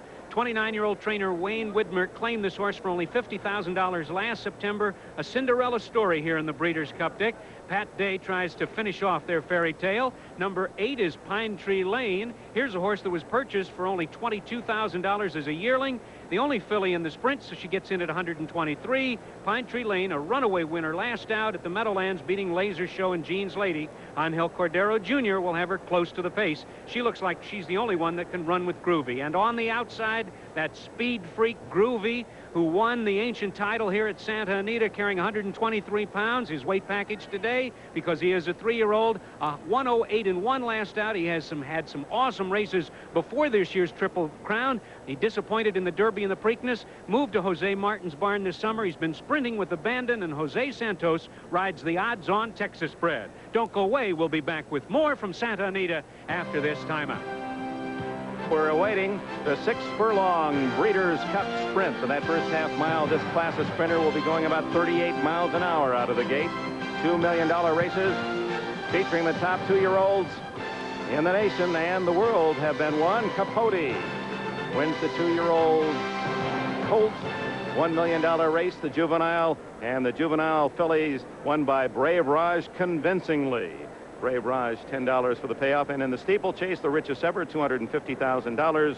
It was Census winning back in Maryland. Now let's go down to Harvey Pack. Thank you, Dick. You know, we were talking about Love That Mac being the Cinderella horse. Love That Mac's owned by about 20 good, solid horse players. All of them have a piece of it. So they bought 20 Super Saver tickets to come out here to California. John Toscano, an ex-trainer, is their spokesman and their handicapper. John said, what the heck, $20,000 in car fare in a motel, $20,000 enter the horse. If we run 4th, we'll get it back. And if we don't do anything in the race, maybe we'll hit the pick 6. With us, Chris McCarron. You've ridden the classic distances, and of course you've enjoyed your work in the sprints as well. What is the key today in this race? Well, the most vital part of the race is the start, of course. You have to get away well, and Groovy being on the outside is going to have to really break alertly and show his good natural speed in order to clear the field to save some ground. No way you win from behind in this one. I don't think so. And Groovy, a prohibitive favorite, currently at 1-5, and we'll be back after these messages from your local station. This beautiful day at Santa Anita and the crowd growing. They expect the record crowd coming up the sprint at 6 furlongs, 3/4 of a mile, the equivalent of a 100-yard dash for humans, a fast break essential. A horse better be close by the head of the stretch. Rarely can a sprinter come from far behind, and here are the current odds. And Bedside Promise is the only one other than the favorite who is down from the morning line, starting at 12 and moving down now to 9-1. Maybe that's because Pin Kai is aboard. And Groovy, as you see, is now up to 2-5. Right now, let's take a look at some of the major contenders in this Breeders' Cup Sprint. Let's join Jay and Harvey for that. The Breeders' Cup Sprint. 3-year-olds and up going 6 furlongs. Double Schwartz. Robert Sangster's 5-year-old Irish bred. We all like European horses when they win Group 1 races, as Double Schwartz is doing here. 5 furlongs at Longchamp. But this is not a turf race. He's trying the dirt for the first time. It'll be rough. Smile, the 4-year-old colt by In Reality, winner of 4 of 8. And Taylor's Special, the 5-year-old that's won 3 of 6 this year. Smile is not the most consistent horse, but when he's good, he is very good, as he was this day. It's the Equipoise Mile at Arlington, 134, 108 and change for the 6 furlongs, and he's beating Taylor's Special with something in reserve. The 4-year-old filly Pine Tree Lane goes for her 5th consecutive win today. Wayne Lucas is sending this filly out against the colts. She's got a world of speed. She likes to win her races on the front end. Good luck to her today because she's meeting Groovy, and Groovy can go. Winner of 5 of 12. This is a horse with a ton of speed. They used to send this horse long. They put this horse actually in the Kentucky Derby. Under trainer Jose Martin, he's become strictly a sprinter. Look at this, Santa Anita, 108-1. He's going to be tough today. And on this beautiful day, wonder of wonders, Harvey Pack got even. The $5 saver, Brave Raj paying $10. What's the action here? Can I go home now? Well, to repeat my old line, you can't bet Groovy because hardly a man is now alive paid a mortgage at 2 to 5. So we'll go with two exactas. $10 Groovy over Smile, $5 Groovy over my friend's horse, Love That Mac. There you have it. It's gimmick time, Dick, for Mr. Pack. Interestingly, gentlemen, someone apparently going to try to make a nickel on a dollar. Show money will pay about $2.10 if Groovy finishes first, second, and third. And look at the show, $137,000 in the show panel. It looks as if someone bet $50,000, $75,000 to show. 5% on your money in 2 minutes, not bad. Dick, if you've got the 5, what do you need the 2 for? So Groovy at 2 to 5, and obviously that will be where all the binoculars are aimed. Jose Martin trains Groovy, and he's done a marvelous job taking this horse to be the greatest sprinter in the country right now. And if he wins, it would be an interesting story because his father, Frank Martin, won a Breeders' Cup race with outstandingly. So that would complete the only father-son training combination ever to win Breeders' Cup races. And they were talking about time a little bit earlier. The track record here for 6 furlongs was set by Chinook Pass. As a matter of fact, I called that race when I worked here, 1:07 3/5. It might be in danger. We might mention that Dave Johnson is part of the proud heritage of Santa Anita. First race was on Christmas Day, 1934, and the venerable Joe Hernandez called the races here for nearly 40 years. Dave Johnson had his stint of 7. Let's go upstairs to Tom Durkin. All right, the champion pro tem in the gate. Groovy's in. They're in the gate. And they're off. And Pine Tree Lane is away first. Groovy was away second and Smile away third. Up the backstretch. Pine Tree Lane in front by a neck. Groovy to her outside, to her inside at Smile. It's 2.5 lengths back to Double Schwartz now, who races in third. In between horses, there goes Green Desert now, gaining ground from fourth. Bedside Promise fifth on the outside. Taylor Special is sixth, and he's about 8 lengths off the lead. Love That Mac is second to last, and Carlo trails the field. Into the far turn. Pine Tree Lane and Smile in a speed duel, and Groovy is third with less than 3 furlongs to run. Pine Tree Lane and Smile, and they are going at it, and they're stalked by Groovy as they come to the top of the stretch, and then it's 5 lengths to Bedside Promise now, who swings to the outside. Taylor Special there toward the inside as the field turns for home. An astonishing half. 43-3, and they're coming to the final furlong. Smile digs in. He's holding on to a short lead. Pine Tree Lane is right at his neck. Groovy is still third. A late run from Bedside Promise, and it's Smile. He's in front, and Smile is going to win it. And then it was Pine Tree Lane and Bedside Promise. Groovy a disappointing fourth. Groovy never got to the lead. Highly unexpected here. And Smile and Pine Tree Lane, a speed duel around the course, and as they hit the wire, Smile prevailed. Oh, my. Big surprise. Groovy apparently finishing fourth. Smile was a tenacious second last year, remember, beaten by 3/4 of a length in this race by Precisionist. In the Breeders' Cup Sprint, Jose Martin, shocked as many of the thousands are here at Santa Anita. Unofficially, Pine Tree Lane, followed by Bedside Promise, and Groovy the favorite fourth. And you know, they call the people who bet those big sums to show bridge jumpers. This is going to be big payoffs for the show spot because Groovy was off the board. Here's the action around the final turn after a scorching 21-1. Smile, what a gutsy performance. What a gutsy ride. Jacinto Vasquez fights off the challenge of the filly, Pine Tree Lane, with Angel Cordero. Down the stretch they come. Smile on the inside. The filly, Pine Tree Lane, who ran a big race on the outside. Groovy just simply cannot make up the ground, and it's going to be Smile, who has a winning habit now. In fact, many thought this horse was going to go in the mile turf race and thought that Scotty Schulhofer was crazy about putting Smile in this one. He proved that he is not crazy, and the NBC photo finish camera shows that Smile was best by about 2. The filly second, and the 4-horse Bedside Promise with Pinkai grabs the show spot from the odds-on Groovy, who was fourth. Florida bred, and what a huge price for this field. Smile went off at 11-1, unofficially the winner, and 108-2. Pine Tree Lane and Bedside Promise finish a surprising 1-2-3. Well, when they posted those prices, the backers of Smile did just that. $24 to win, $9.80 and $12.80. Big show prices because of the big pull on the number 4 finisher, Groovy, the favorite. And someone not smiling with that result is with Tom Hammond. That person not smiling, of course, is Jose Santos, who was aboard Groovy, the 2-5 favorite who finished 4th. Jose, everyone was shocked when Groovy never even made the lead. What happened? Well, I'm very disappointed for this call, you know, and I'm pushing hard in the front part, and he don't go, and you know the field is very fast, and he's no good horse come from behind. Did you know right out of the gate that he didn't have it today when he didn't go to the front? Well, when I hit in the shoulder a couple times, he don't go in and say, oh, forget about. Is there any reason why you think he didn't fire today? Well, you know, I don't know what happened. The horse walking gray. I don't know what happened. All right. Jose Santos, who rode Groovy today. Let's go to Sharon Smith with Angel Cordero.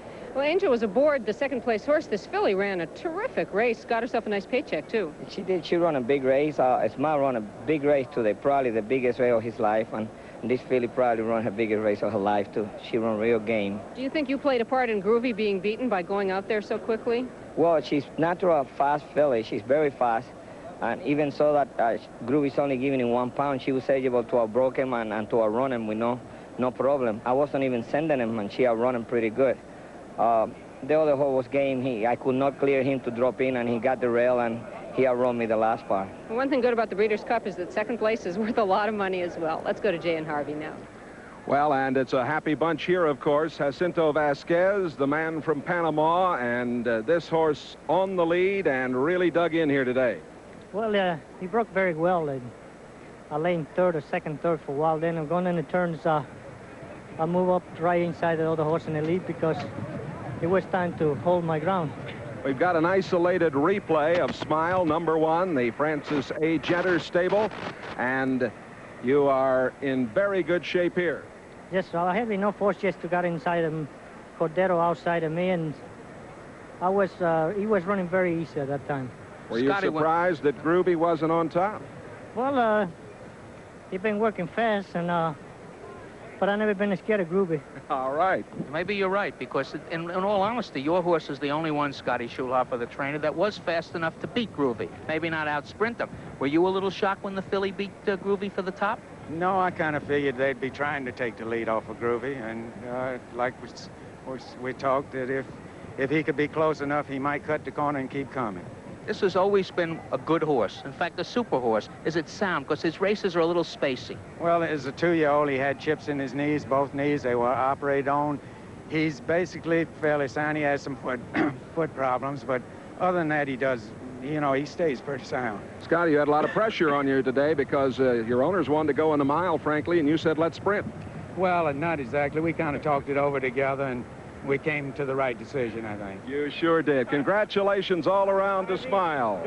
Don't forget to tell me he's a Florida bred. Florida bred. Comes Mr. Nehru. It's also one for New York, Vasquez and Schulhofer. Oh, that's wonderful. And Mr. Bentley Smith is here representing the owner. Congratulations to all your connections. Thank you. It was a great victory here, and Dick, back up to you. Yeah, the Smile's as bright as the weather in Southern California. Next up, the Breeders' Cup Mile on the grass. Last year won by the gray Cozine, beating Al Mamoon. Al Mamoon, second in the current wagering, is coming up at a second chance today. Al Mamoon. Anita, from the Goodyear blimp, we look at the pictures of Santa Anita, huge crowd on hand, and the official order of finish of the sprint. Smile, Pine Tree Lane, and Bedside Promise, the big surprise, Groovy, finishing 4th. You see the complete order finish for the sprint in the books now, and the first great upset of the day as Groovy at 2-5 goes down to defeat. Just moments ago, we had the official presentation as the Goodyear blimp cruises over beautiful Santa Anita this afternoon, providing those pictures with the San Gabriel Mounds in the background. Brownell Crome second, Vice President of the Breeders' Cup, Charles Taylor the Secretary, and John Nehru, Chairman of Breeders' Cup Marketing Committee, presenting the trophy to Bentley Smith, representing the Francis Genner stable. One of the things that's crazy about the Breeders' Cup is you get right out of a great race, and boom, you're right into another one. Here's the morning line for the mile coming up in a moment. Maybe the most competitive race of the day. We have an entry, Palace Music and Thrill Show. They open up at 3-1. Al Mamoon, maybe the best miler in America. He is 4-1. And as we see Sonic Lady, a big row about this 7-2 morning line price on Sonic Lady. In England, the odds are much lower, and the legal English bookmakers are not giving the fans there at 7-2. They've lowered the odds, and there's some controversy about that. The odds for the 1 mile turf coming up our next race on Breeders' Cup Day. Well, Palace Music, half of the morning line favorite entry in the mile, was second under the wire in this race last year, but was disqualified for interference in the stretch. This year he has a new jockey, one of the rising young stars of the riding set, 24-year-old Gary Stevens. Dave Johnson has a profile. In only his second year on a major racing circuit, Gary Stevens is Santa Anita's leading rider, and he's the leading contender to join the select few superstars of American racing. Each sport's got their stars, and they're there for a long time, but sometime there's got to be a change.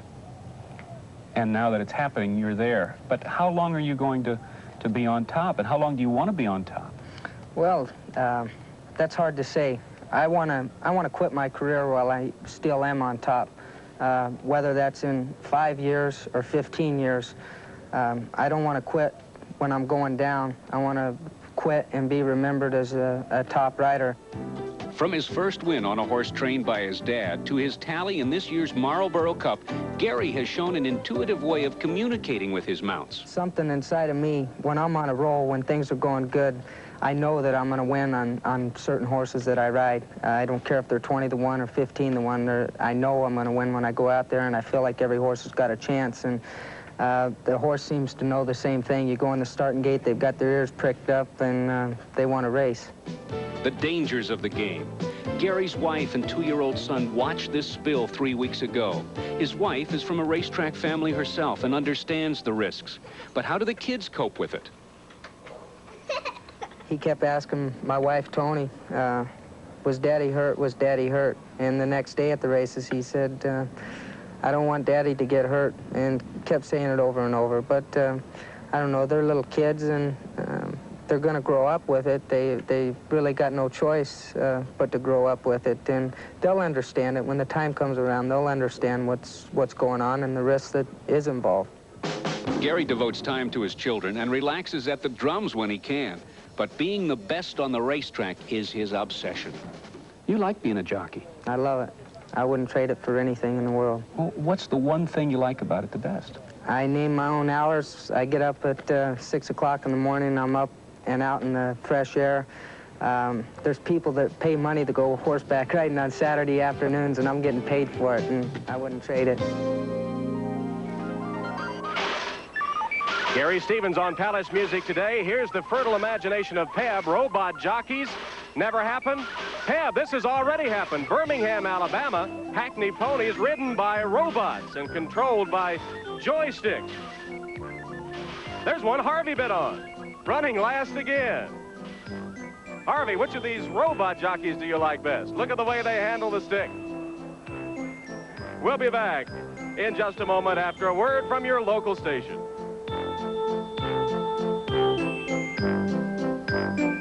Back at Santa Anita, where we're looking at the paddock before the mile turf race, and you can sort of tell what kind of race is coming up by the kind of people that are in the paddock, and you can tell this is an international race. We have got European people, we've got some Arab sheikhs and their trainers, as well as some American owners. Some have done very, very well with their horses.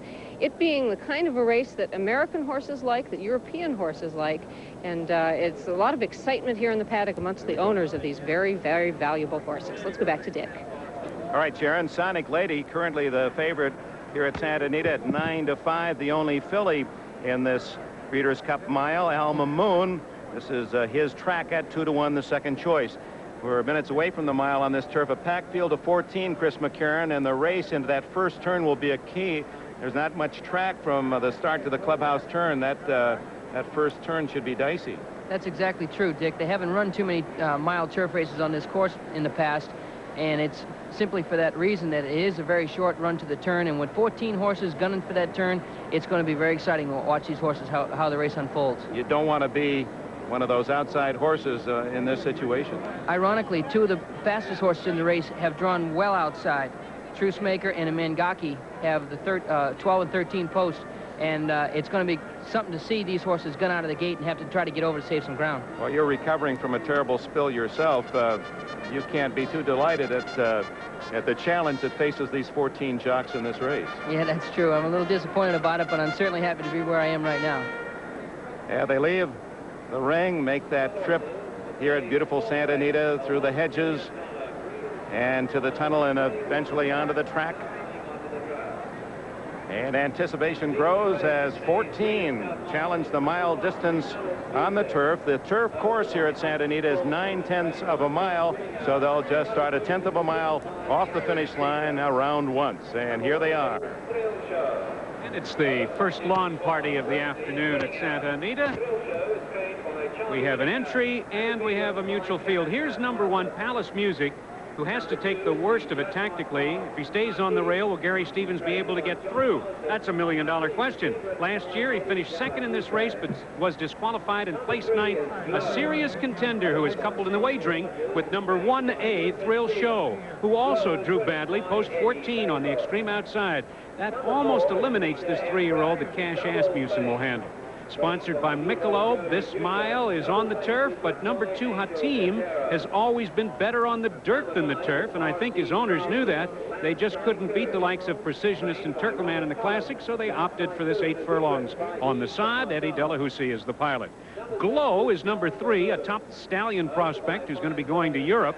Probably will get one of the minor money awards, but today they're not too minor.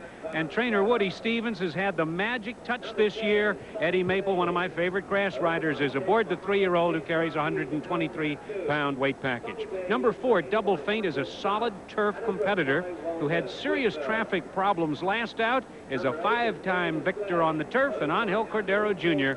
is the rider.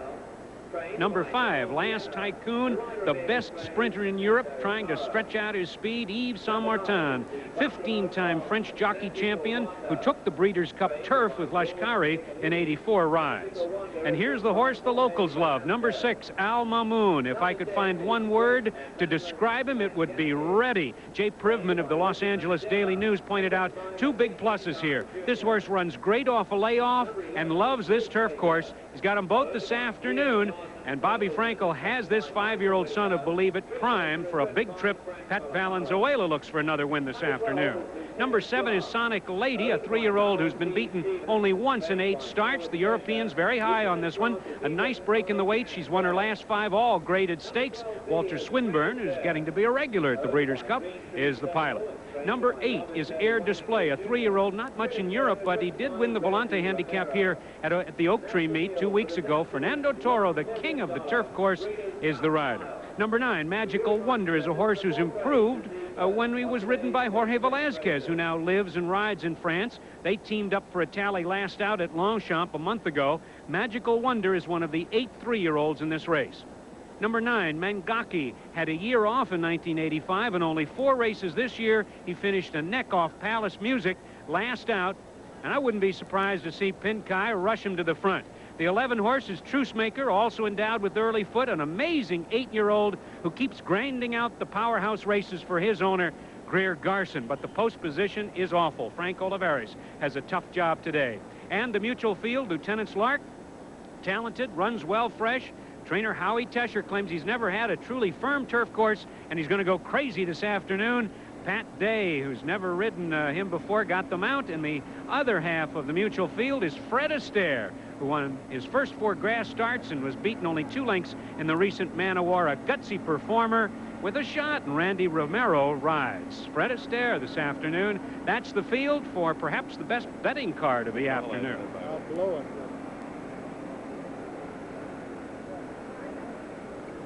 Sonic Lady from Europe, and they say the best miler in the world is the claim. We'll soon find out. And we're pleased to have with us President Gerald Ford, and I understand that that's your pick today. Is that just diplomacy, or do you like this filly? Well, I read all those form sheets, and it looked pretty good, and I believe what they tell me in the newspapers, so that's why I bet on Sonic Lady. President has the life we all dream of. He spends half the year up in Vail, Colorado, another half down in Palm Desert, Rancho Mirage, and then when you have time, you come to events like this. How does this compare? I know you're a football fan. You love baseball. You enjoying yourself today? Well, you're right. If I had my preference, of course, I'd be watching Michigan play Illinois. But this is great out here. We're the guests of John Galbraith from Darby Dan in Ohio. The winner last year. That's right. He had Proud Truth. And so we're with real nice people, and this is a great day. And so far, Dick, I'm a little ahead. You better not stay close to me. You'll go into a big slump. Thank you, President Ford, for being with us. Nice to be with you, Dick. Enjoy yourself. Thank you. Let's go down to J.N. Harvey. All right, Dick, first time I've seen President Ford without a golf club in a long time, Harvey. That's true. Things are going very bad. I just received notice from the Credit General of the United States. You mean the Surgeon General? No, I mean the Credit General. He would like us to write something across my forehead. He claims there's plenty of room. He wants it to say, following this man could be dangerous to your wealth. Well, you've had a little struggle up to now, no question about it. We'll talk a little more about it later. Well, another longtime fan of equine beauty is Fred Astaire. And his namesake wears number 12 on the track now, and you can bet on his wager. Here at Santa Anita, as we mentioned, a very short time before one gets into that first turn. They'll start in front of the grandstand. You can see with 14 horses competing one time around, ability to be in the lead or close to it going to that clubhouse turn will be crucial. A premium on riding skill, because if you can't go around, you must find a way through if you're off the pace. 1 filly and 13 others. The Breeders' Cup Mile on the turf course for 3-year-olds and up. Here's Glow, the only horse that Hall of Famer Woody Stevens saddles today. This 3-year-old by Northern Dancer, winning the Maryland Turf Classic in easy fashion at Laurel back on October the 18th. Another Hall of Fame trainer, Charlie Whittingham, as Palace Music, the 5-year-old by the Minstrel. A champion in Europe, nearly as good over here. This is the Colonel Kester, early last month. Same course, same distance, and Palace Music's the winner. And Palace Music loves Santa Anita, as does Al Mamoon, the 5-year-old, winner of 4 of 6 this year. Here winning the Eddie Reed Handicap at Del Mar back in August. The 1 1/8, the 3-length victory over Zoffany. Al Mamoon, a European improved by the Californian Sun. Now Sonic Lady, she's won 7 from 8 in Europe. And Thrill Show, he's won 3 from 4. His only defeat by Sonic Lady at Longchamp in the Prix du Moulin. Sonic Lady on the outside, Thrill Show on the rail. Coming through in the red hat is Magical Wonder, another runner today. But Sonic Lady had this one a long way out, and I think she'll win again today.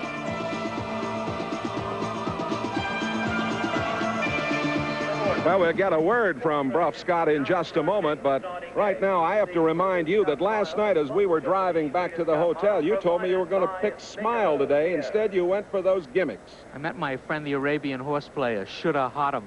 He switched me off. I mean, a terrible thing that I've just done. But I'm only out, what, $15? You're down 15. I've never done this well this late in the day. Pretty good for you, yes, indeed. How do you like this one? This is tough. This is a trip race. This may not even be won by the best horse. That's why I'm going to go with Al Mamoon. It's his home course. He loves the mile. Bobby Frankel says he's cured him. 10 win, and we'll buy 2 $5 exactas. We will put Al Mamoon over the entry of Palace Music and Thrill Show, and also over Hatim for $5. Another loss. Well, I agree. It's a tough one. This is a real wide-open affair, Bruff.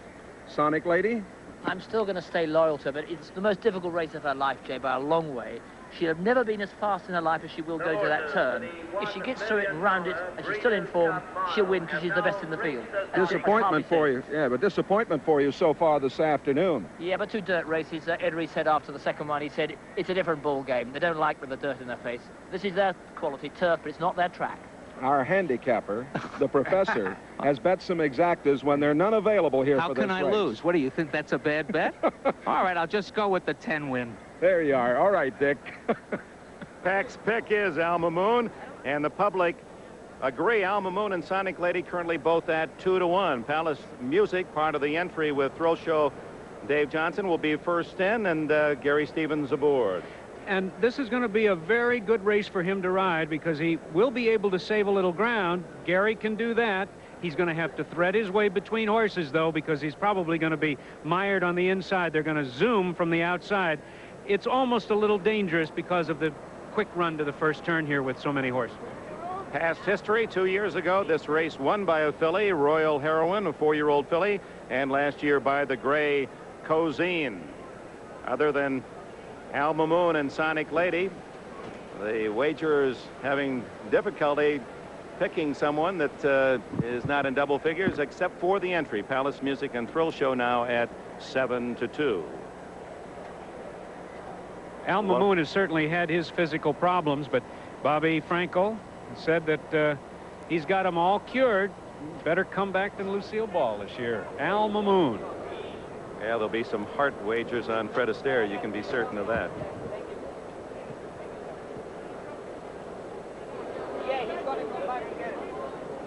The difference, Chris McCarron, knowing that for the first time you've been riding all day, let's say you've had mounts all day, and now suddenly you ride in a turf race. How do you gear yourself up mentally? Any difference? There's not too much difference riding on the turf than the main track. In a race like this, though, a lot of these horses are used to going much further, and this is going to be like an exaggerated sprint, so the start is vital. Tom Durkin upstairs. And the final horse is moving into line. Mangaki breaks from post position number 12. We should see some early speed from him, along with Trucemaker. Lots of speed from the outside. And farthest out, post position number 14 will be Thrill Show. He really took Sonic Lady to the mat last time they met. The distance here is 1 mile. Thrill Show just a bit reluctant to move into the starting gate. Cash Asmussen aboard. They're in the gate. And they're off. Fred Astaire is away quickly from the outside. Here comes Mangaki, and Hot Team is put to the whip as they pass us the first time with Last Tycoon in between horses as they race for the first turn. And it is Mangaki now who comes away with the lead and angles over to the inside. Last Tycoon in tight toward the inside, and Sonic Lady is up with the early leaders on the outside and gaining ground. Trucemaker has come away fourth and advances steadily from fourth position, 2.5 lengths. And Al Mamoon is now fifth on the outside. Hot Team is now saving ground toward the rail in sixth, and Fred Astaire is seventh on the outside, followed by Glow, who is now eighth. Magical Wonder is moving up along with Double Feint. They're now about 10 lengths off the lead. Then it's Air Display and Lieutenant's Lark. Thrill Show is second to last, and entry mate Palace Music is right there with him. They're 15 lengths off the lead as they continue up the backstretch. Quick pace, 22-2, 45-1. It's still Mangaki, and Sonic Lady is just off his flank on the outside. Trucemaker has asked for more run now. There goes Fred Astaire on the outside. Last Tycoon is tucked along the rail. Al Mamoon has asked for more run now, but he needs racing room as they come to the top of the stretch. Magical Wonder, he's only 5 lengths off the lead. Double Feint is swinging out for racing room as the field turns for home. Sonic Lady turns it on and takes the lead. Here comes Fred Astaire. Last Tycoon is charging through in between horses. Sonic Lady and Last Tycoon now. It's Last Tycoon who takes the lead as they come to the finish. And here comes Palace Music putting in a late run. Last Tycoon all out. Palace Music surging as they hit the wire. And Last Tycoon holds on to the 5-horse was... They were coming at Last Tycoon late. Sonic Lady gave it up in the stretch. Last Tycoon took over from there. Palace Music couldn't get to him. Last Tycoon, the 3-year-old colt ridden by Yves Saint Martin, owned by R.C. Strauss, surprisingly at fifth. Let's check that. 35-1. Last Tycoon went off. 8th win in 13 starts. Had won only $236,000 in his career and picks up $450,000 on that ride. And this was the same jockey, Yves Saint Martin, who won with Lashkari. Let's watch the most exciting stretch drive in a long time. It is Last Tycoon is going to win it from the back of the pack. Absolutely last. 14th was Palace Music. Watch him in the red, white, and blue colors. Gary Stevens threads his way between horses. Here comes Martin on Last Tycoon, high in the saddle, romping out now to take the victory. But Gary Stevens is going to run out of real estate as he closes very stoutly. Fred Astaire hanging gamely, but it's the 5-horse Last Tycoon. Let's watch the photo finish of the NBC camera. And the 5-horse on the inside in the green and white, Last Tycoon, holds on and wins it by a head. Maybe this was decided by post-position draw. And in another tight one, it looks like Fred Astaire on the inside, just by a nostril over. Double Feint on the outside, but of course that's unofficial. A big race. Last Tycoon. Last Tycoon was considered by many the finest sprinter in Europe, but in a mile, the answer is yes. And for the second time, an Irish bred has won a Breeders' Cup $1 million race. Last Tycoon in the mile today. A brilliant ride by Yves Saint Martin at 35-1. We do not have the official order of finishes yet, but the apparent winner, Palace Music, second. Fred Astaire, 40-1, part of a field, third, and Double Feint at 50-1, apparently finished fourth. Saint Martin rode Lashkari to the Breeders' Cup win 2 years ago. Let's go to Sharon Smith.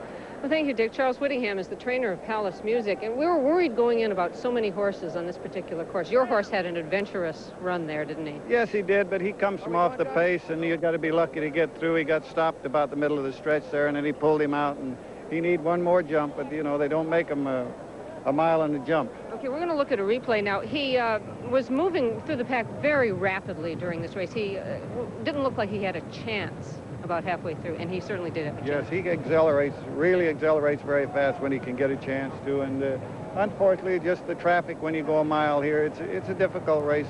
You just who has the luck, and the winner had a little more luck than we did. Of course, you kind of knew going in that he might have some traffic problems. Well, you're going to get that if you got a horse that comes from off the pace, and but he ran his race, and that's all. That's the way the cookie crumbled, you know. And he got a nice paycheck too. Yes, Let's go to Tom. Sharon, we're with Walter Swinburne, who rode Sonic Lady, one of the co-favorites in the race, and they say the best miler in Europe. Walter, you made the lead in the stretch and then had nothing left in the final furlong. What happened? That's right. You know, nice position all the way around, and I was going very well on the home stretch, and I just thought she might have found a little bit more. But I think it's November the 1st, and European horses have had a tough year, especially my filly, and, you know, I've got no excuses apart from that. It has been a long season for her. She appeared to handle the tight turns very well. Well, she did everything right. You know, I can't fault her for one thing, and I just make that as my only excuse, being November the 1st, and she's been on the go since March. All right, thank you very much. Walter Swinburne, the rider on Sonic Lady. Dick? Some delightful numbers on the board for the backers of Last Tycoon. 73.80 to win, 30.60 to place, 14.60 to show. Palace Music just a stride shy, 4.80 to place and 3.60. And Fred Astaire, not a bad gamble for the show better at 10.80. And coming up, last year, 3 newly born Kentucky foals. Today, a look a year later. Now the long shot players celebrating with Last Tycoon, and of course Al Mahmood and Sonic Lady, the co-favorites, finishing 5th and 7th respectively, as we run down from top to bottom the official results. Trophy presentation made just moments ago, and presenting the trophy, Michael J. Rorty, the executive vice president of Anheuser-Busch Incorporated, presenting the trophy for the Breeders' Cup Mile to R.C. Strauss, the owner of Last Tycoon, and jockey Yves Saint Martin. Well, earlier in the program, we were in Fair Hill, Maryland to see the first Breeders' Cup Steeplechase, the $250,000 purse. And, of course, the race run a little while ago. But let's go back now to Don Criqui to get the official results of the Steeplechase. Don?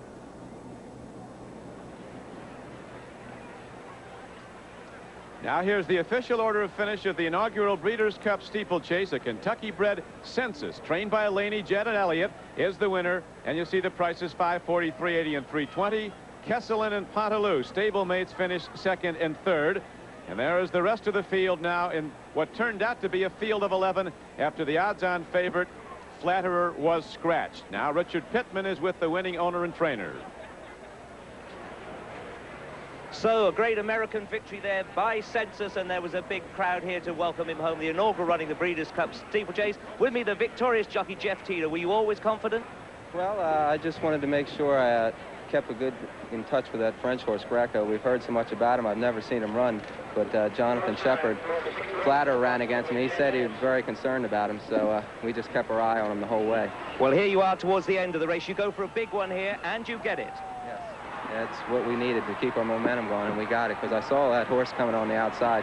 I didn't know who it was at the time, but I was afraid he was too far out there, that my horse, if he did get up to us, wouldn't see him, so we just kept pushing for the wire.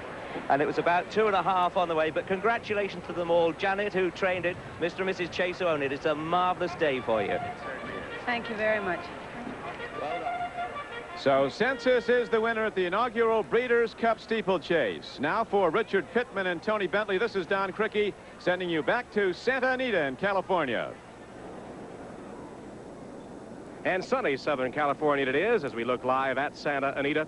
One of the continuing themes of our Breeders' Cup coverage has been the fascination of this sport, not only on the track, but on the backstretch, on the breeding farms, and in the sales rings. To capture the scope of the thoroughbred industry, we decided to follow 3 horses from their birth to the races and committed ourselves to recording every facet of their development. So here's Bruff Scott with the first installment of Following the Foals.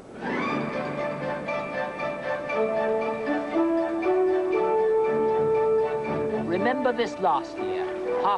midnight on the morning of May 22nd, a filly is born to the mare Icy Trina, father stakes winner Inverness Drive. Their daughter can voice her opinions, weaning from mother is a wrench. Owner John Jones stays with her, even if for business reasons. To be quite frank with you, I probably have got a little more money in her mother than I should have, and so it's just a situation where in that I feel like I need to kind of personally control these offspring until they prove to me that they have some ability or don't have. But only God controls the weather, and the filly's character must first feel the snows of winter before she can blossom in the summer heat.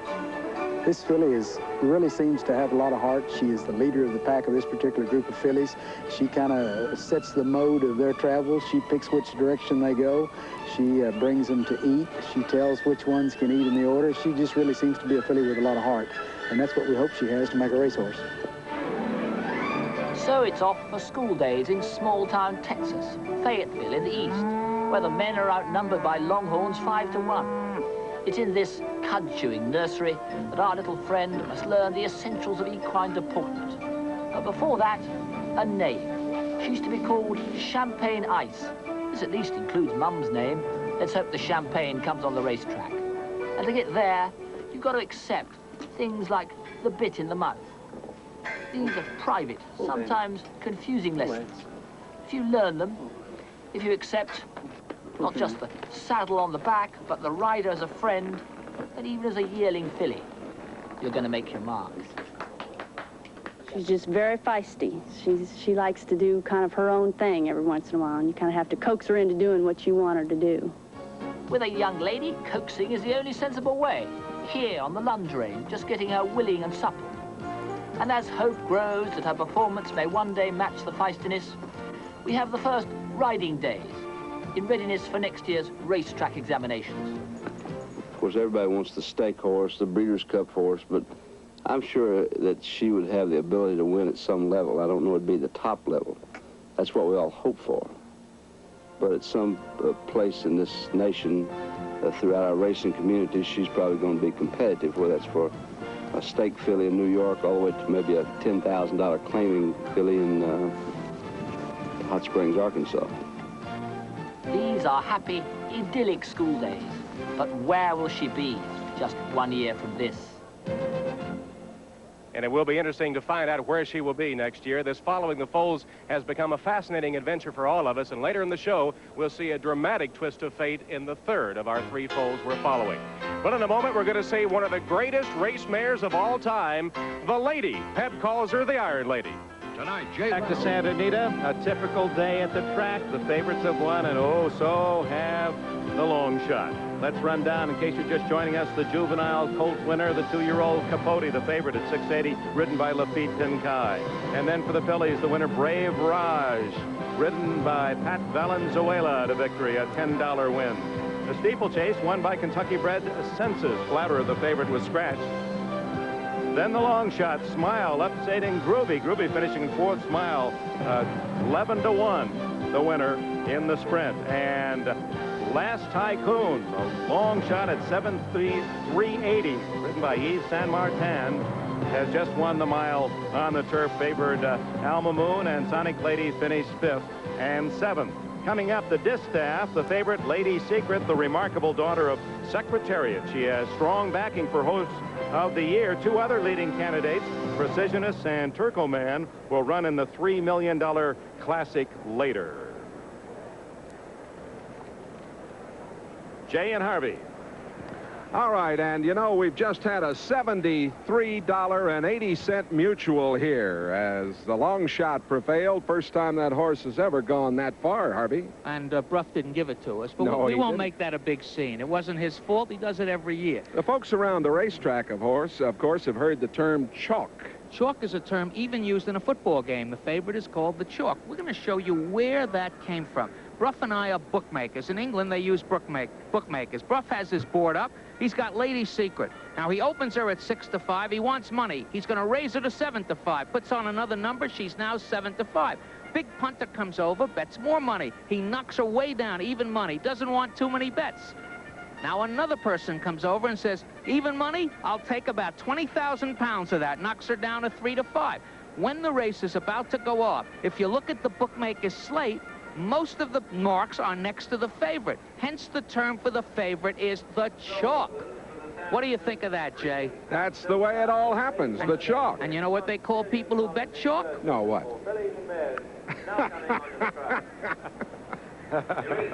Well, the chalk this morning was Lady Secret at 3-5 and currently on the board at 2-5. The Silver Bullet, the one to watch in the Distaff. And she's part of an entry with number 1, Twilight Ridge, back on short rest. Twilight Ridge has not won a race since she took the Breeders' Cup filly last November. And Randy Romero will try and reverse that trend. And 1A is one of the most extraordinary fillies of all time. What a joy to see Lady Secret race. She's had an incredible 3-year campaign with 22 victories and 39 starts, 9 trips to the winner's circle this year, mostly Grade 1 events. She's beaten the boys on occasion, but her finest moment this year was the Ruffian Handicap.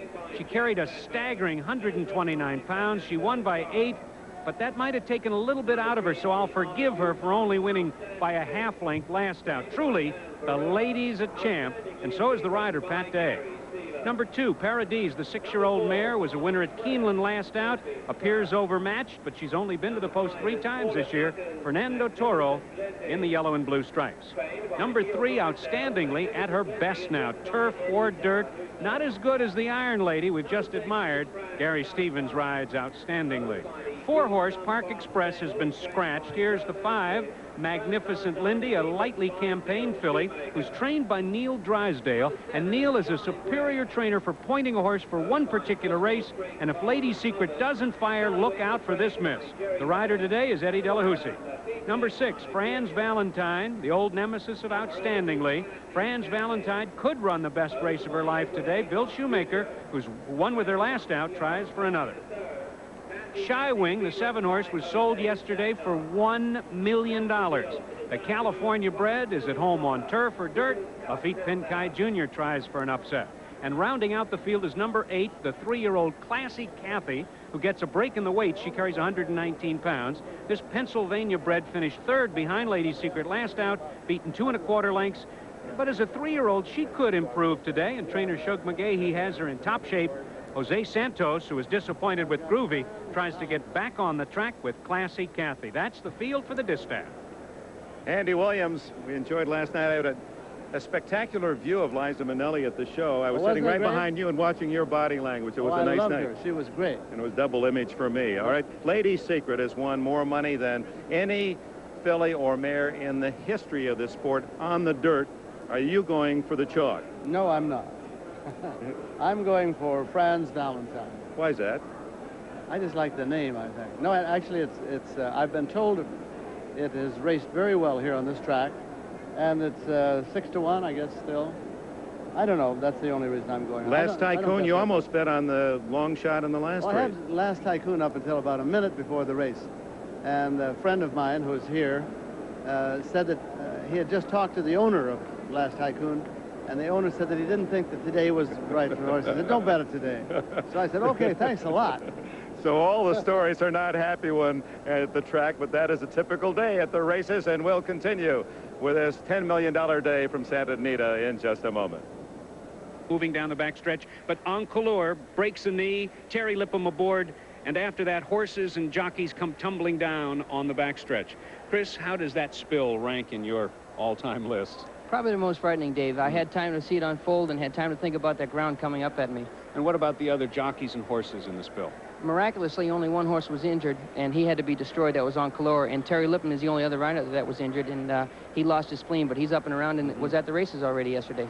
Let's take a look at exclusive NBC footage of the spill from the camera at the top of the stretch, looking at it head on. Now, here is on Calor with Terry Lippman aboard. Chris is riding Variety Road back here, and Lafitte Pinkai Jr. on Ultimate Pleasure. Let's watch the action head on. Calor drops back a bit. Falls. There goes Chris. Here comes Pinkai. It all happened very quickly, but what happened? It sure did happen quickly, Dave. Calor broke his knee at this point, pulling Terry right down on the ground with him, and then Terry was trampled by one other horse and then my horse right here. And my horse tried to jump him but wasn't able to clear him, threw me clear of him in a somersault fashion, and then here comes Lafitte, and he landed right on top of me. It felt like somebody dropped a safe out of a window. Oh, boy. Let's take another look at an interesting photo of the black and white, the X-ray.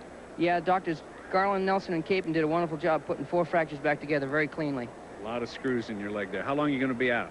Oh, it looks like 4 to 5 months, but I'll be back quick. You will, and we'll see you in the winner's circle real soon. Thanks, Dave. And we'll be back with more Breeders' Cup action 1986 after this brief timeout. Look at this stretch drive. Pat Day, he's not really urging her, but the filly challenging her, Coup de Facile, is not really that good. She wins it, but did she have anything left? They honored her at Belmont Park just before she came here for the Breeders' Cup. But that performance in the Beldam brought 8 other fillies here to challenge her today as she seeks to become Horse of the Year. And she may well be. It was about 120 years ago that a Frenchman, Pierre Oler, got interested in parimutuel betting because he didn't like his bookmaker's odds. Now, you're down to $75. I told you I've never been doing this well this late in the day. It's a modern miracle. The problem with Lady Secret is she's vulnerable. The last race indicated, but to whom? Once you get by her, it could be anyone in the race. I'm going to put her on top in the exacta, $10 with the 3-year-old Classy Kathy second, $5 reversal Classy Kathy over Lady Secret, and if I didn't have this cheap $100 from NBC, if they had given me what I wanted, the world, I'd bet the Bill Cosby Show on Lady Secret the place. I don't think they're going to give that up, Harvey. Syndication rights, maybe? Syndication rights, maybe. All right, Dick. Pick is Lady Secret. They talk about Chris McCarron changing leads, and Lady Secret has that habit. As you look at the current odds, 2 to 5 the entry with Twilight Ridge. Parodies at 60 to 1 outstandingly. The winner here 2 years ago in the Juvenile at 7 to 1. And Franz Valentine, Andy Williams' pick is now at 8 to 1. Shy Wing sold for $1 million yesterday at 15 to 1. Now let's talk about the change of leads. And is that good or is that bad? Well, it all depends whether you win or lose. What is it now? Surprisingly, this filly in several races back at Belmont would change her lead in mid-stretch. Normally, a horse runs on the left lead around a turn and changes to a right lead turning for home when they straighten away. And right there, she changed back to her left lead, which is unusual. Most of the time, once a horse switches to their right lead, they'll go ahead and continue that way to the wire. So it's on the right lead, then went to the left lead. Is that bad at that stage of the race? It can cost her a little bit. It's usually a sign of getting a little tired. But when you win like that, it doesn't really matter. That's correct. When you're 4 in front, you can change as many times as you want. You've ridden her. I've ridden her 4 times. They say that she may be one of the greatest ever. I think she's the best filly mare I've ever ridden, for sure. Lady Secret to watch at the 1A, and that entry is now 1 to 2. The Distaff ready to go. Gene Klein, the owner, former owner of the San Diego Chargers, he says he loves the horses. Boy, they don't have agents. After they win, you just feed them the same oats as the day before. The record here at Santa Anita, spectacular bid, 157-4. And that also the American track record. Tom Durkin ready for the call. Lady Secret takes her place in the starting gate, and she certainly will take her place in history as one of the great race mares of all time. Here is Franz Valentine, who's moving into place in 2 more. Shy Wing with Lafitte Pinkai Jr. looking for another $1 million win here this afternoon. He won with Capote in the curtain raiser this afternoon. And Classy Kathy, a 3-year-old filly. Shy Wing getting some strong persuasion from the assistant starters to get into the gate. And now here is Classy Kathy. They're in the gate, and they're off. And Lady Secret comes away running with the lead. Twilight Ridge is there toward the inside. Franz Valentine in between horses. Shy Wing on the outside, outstandingly toward the rail as they pass us for the first time. And it's the gray daughter of Secretariat taking the field past the stands in front by length and a half. And Franz Valentine to prompt the early pace from second. On the outside at Shy Wing, outstandingly saving ground toward the rail. Twilight Bridge is in between horses along with Magnificent Lindy. She's up close, only 3 lengths off the lead. Then farther back, Classy Cathy, and Paradise is the trailer. And Lady Secret opens up now. Lady Secret getting clear by 4.5 as they make their way to the backstretch. Franz Valentine is now masked for more run. Outstandingly is now third toward the rail. On the outside, Twilight Ridge is racing fourth. 23 flat for the quarter, 46-1 for the half mile as they continue their run up the backstretch. Pat Day is nursing Lady Secret on a 5.5 length lead. Franz Valentine on the outside is a distant second toward the inside. It's outstandingly third. Twilight Ridge is racing in fourth position. Shy Wing. Classy Cathy is now launching her bid and moves through toward the inside. Magnificent Lindy is now 8 lengths off the lead. Paradise trails, and they're getting closer to the Iron Lady. It's Lady Secret now. Her lead's been cut to 3.5 lengths. Outstandingly second now toward the inside. Franz Valentine and Twilight Ridge. But it is Lady Secret who puts it in another gear as they turn for home. She leads by 5 at the top of the stretch. Outstandingly second toward the inside is now set down for the drive. Franz Valentine on the outside third, and they're coming to the final furlong. Lady Secret in front by 4. Franz Valentine, outstandingly, Classy Cathy, and here is a brilliant champion. Lady Secret, another flawless performance. And is she horse of the year? We'll find out later on today. But Lady Secret was brilliant in victory this afternoon, showing the stuff. Congratulations. Think you got horse of the year? Thank you. Congratulations. We got to get down to winner's circle. Let's go. All right. Wait, Hank. Wait. Gene Klein, that's his Super Bowl. Lady Secret, 4-year-old Oklahoma bred, Secretariat's most successful offspring, and with a $450,000 won in this race, Lady Secret moves to number 5 on the all-time money-winning list. Certainly the filly mare of the year, and it's going to be tough for Precisionist and Turcoman now, as Lady Secret has cast her ballot for horse of the year. Undoubtedly one of the top equines ever to take to any track, Dave Johnson. And as we watch the head-on shot through the lane, it's Lady Secret, her own boss this afternoon. Relatively slow first quarter, 23, but she just does it with such authority. The fans started cheering as they went around the clubhouse turn. A couple smacks with the whip. This is some Iron Lady, as Greg, the florist on my corner, says. She's some dame. She's some racehorse. She gets home in 2 minutes, 1 1/5 seconds. And Pat Day had quite an easy ride. This is a beautiful horse who sure knows how to run. And Pat Day, who won the original Classic at Hollywood Park on Wild Again, an easy ride home on Lady Secret. And D. Wayne Lucas has done a magnificent job keeping this horse together time after time. She's never had a day's rest. She just keeps turning out those big, big races. Gene Klein's reaction, trainer Woody Stevens said, Lady Secret is the best filly I've ever seen. And this huge crowd at Santa Anita, some of them standing, applauding Gene Klein's Lady Secret, the winner of the Distaff this afternoon. Champion, Lady Secret.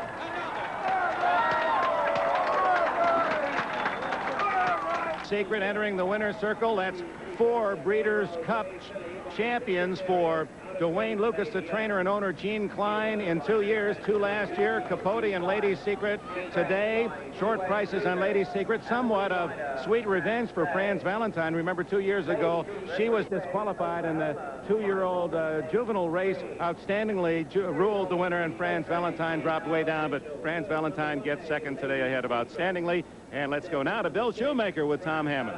Bill Shoemaker is with us. He was second on Franz Valentine. Bill, she ran a nice race. She did. I thought before the race that I had a chance to beat her because my filly was coming into this race really good. But she wasn't good enough to beat Lady Secret today. In all the years you've been riding, Shoe, where does Lady Secret rank among the great fillies and mares? Well, all the things that she's done in her racing career, she's got to be ranked up there with one of the best fillies that ever raced, I think. What's your assessment of Pat Day, one of the rising young stars of the riding colony? Is You're on sort of separate ends of the scale. A lot of people say Pat Day rides the way Shoe rides. Well, he rides awfully good. I don't know if I ride as good as he does, but I've known he's been a good rider for many years, and just the last 2 or 3 years, he's getting the recognition that he deserves. Shoe, if you had to vote for Horse of the Year, who would you vote for? Well, that's a difficult question. You have to wait and see what the horses do today. You know, yeah, and Turco Man and Hooper Horse. I can't think of his name. Precision. Precision, but I think one of those horses, if they win this race, they should probably Okay. win. Let's go to Jay Randolph. And here is the leading rider in America, a man who might be at Keeneland on Saturday afternoon, at Fairmount Park on Saturday night, and Calder on Sunday. Leading rider in America, once a rodeo rider in the bull rings around Brush, Colorado. Pat Day, you were marvelous on the lead all the way. Well, this filly's just a tremendous individual, and Mr. Lucas and his crew have just done a phenomenal job with this filly, and it makes my job very easy. Primarily just be a good passenger, and she does the rest. She's just an awesome individual. You didn't hear it, but Willie Shoemaker just paid you a great tribute a moment ago. He said you may be even a better rider than he is. You certainly had a clock in your head out there today. You knew what was going on all the way. Well, I knew that this filly was running easy, and coming off the turn, I asked her to run. She finished up good. I knew that they was going to have the running shoes on if they was going to beat her today, and I just had a tremendous amount of confidence in her and Mr. Lucas, Mr. Klein, and I just felt like she should certainly get the job done. All right, Harvey will visit with Mr. Klein and Mr. Lucas when we come back, but first, let's go quickly up to Dick. All right, Jay, a chance to salute another great horse. Lady Secret will earn her place in history, but there's John Henry, the all-time money winner, $6.5 million, the horse of the year at the age of 9 2 years ago. That would be equivalent of human years, over 60 years old, and the top horse of the year. John Henry, a great champion that stirs fond, rich memories. Henry, like a bullet. John Henry now taking command. Royal Heroine down along the rail in second. Dajinski Secret is third. But here he is, a living legend. John Henry by 2 on the wire. Thoroughbred Racing's first $5 million baby. Down the stretch they come. The old man, John Henry, takes command. By a length, who's for dinner on the inside now, charging up second. Win at the rail is third. Here they come to the finish, and here's John Henry in front. And that, of course, Dave Johnson calling the last race of John Henry. Chris McCarron, you had the pleasure of being aboard John Henry. Your thoughts? I tell you what, every time I hear those calls, I get goosebumps. What an amazing animal. He gave me a lot of excitement. At 9 years of age, still a great champion, and today the crowd a chance to applaud one of the greatest in the history of this sport. Let's go back down to Jay. All right, and we are here. Harvey has Mr. Gene Klein. Klein, the man who owns this filly. We won't have a day for her. We're going to see her run a little bit more. You think she could run again next week? I think she could run again this afternoon if we wanted her to. She's the Iron Lady. Is that kind of a filly? She's just unbelievable. She's just the best that ever ran. She does give you a chill. She probably is the best filly we've ever seen. Now you're going to tell me horse of the year, Mr. Lucas. Most certainly, Harvey. I think if you look at all the credentials and factor in everything, and it's not horse of the moment, but horse of the year, this one is horse of the year, January to January, pound for pound. I don't think there's anybody that can dispute it. Well, I guess the Breeders' Cup Classic, people will be watching the time, see how it goes against Lady Secret. Oh, I'm sure, but times head-to-head competition, this was exactly what we wanted in the form of the races that unfolded. We told Pat to let her do her thing, take them out of their game plan. If they go with her, they're dead. If they let her go in 46 like they did, it's all over. 110 3/4, and you can just kiss it goodbye. We're getting another year of her. You're going to get another year of her, and she'll be around, I think, a long time. She's truly remarkable. Wayne, last year, excuse me, I just want to mention, last year, of course, it was Life's Magic. And now this is an even bigger thrill, I suppose. Oh, I think so. With the accomplishments that she's done before the Breeders' Cup, I mean, all through the season, starting with January 3rd of last year, it's just the icing on the cake. To top it off this way was all we could hope for. Well, the chemistry between you gentlemen is something else. Let's we may go back see her next November at the next Breeders' Cup. Let's go back upstairs. Right. Well, there are no sure things, but Lady Secret pretty close. A $2 wager was worth $1, $3 to win, $2.60 and $2.20. Franz Valentine, $4.80 and $2.80, and finishing third outstandingly.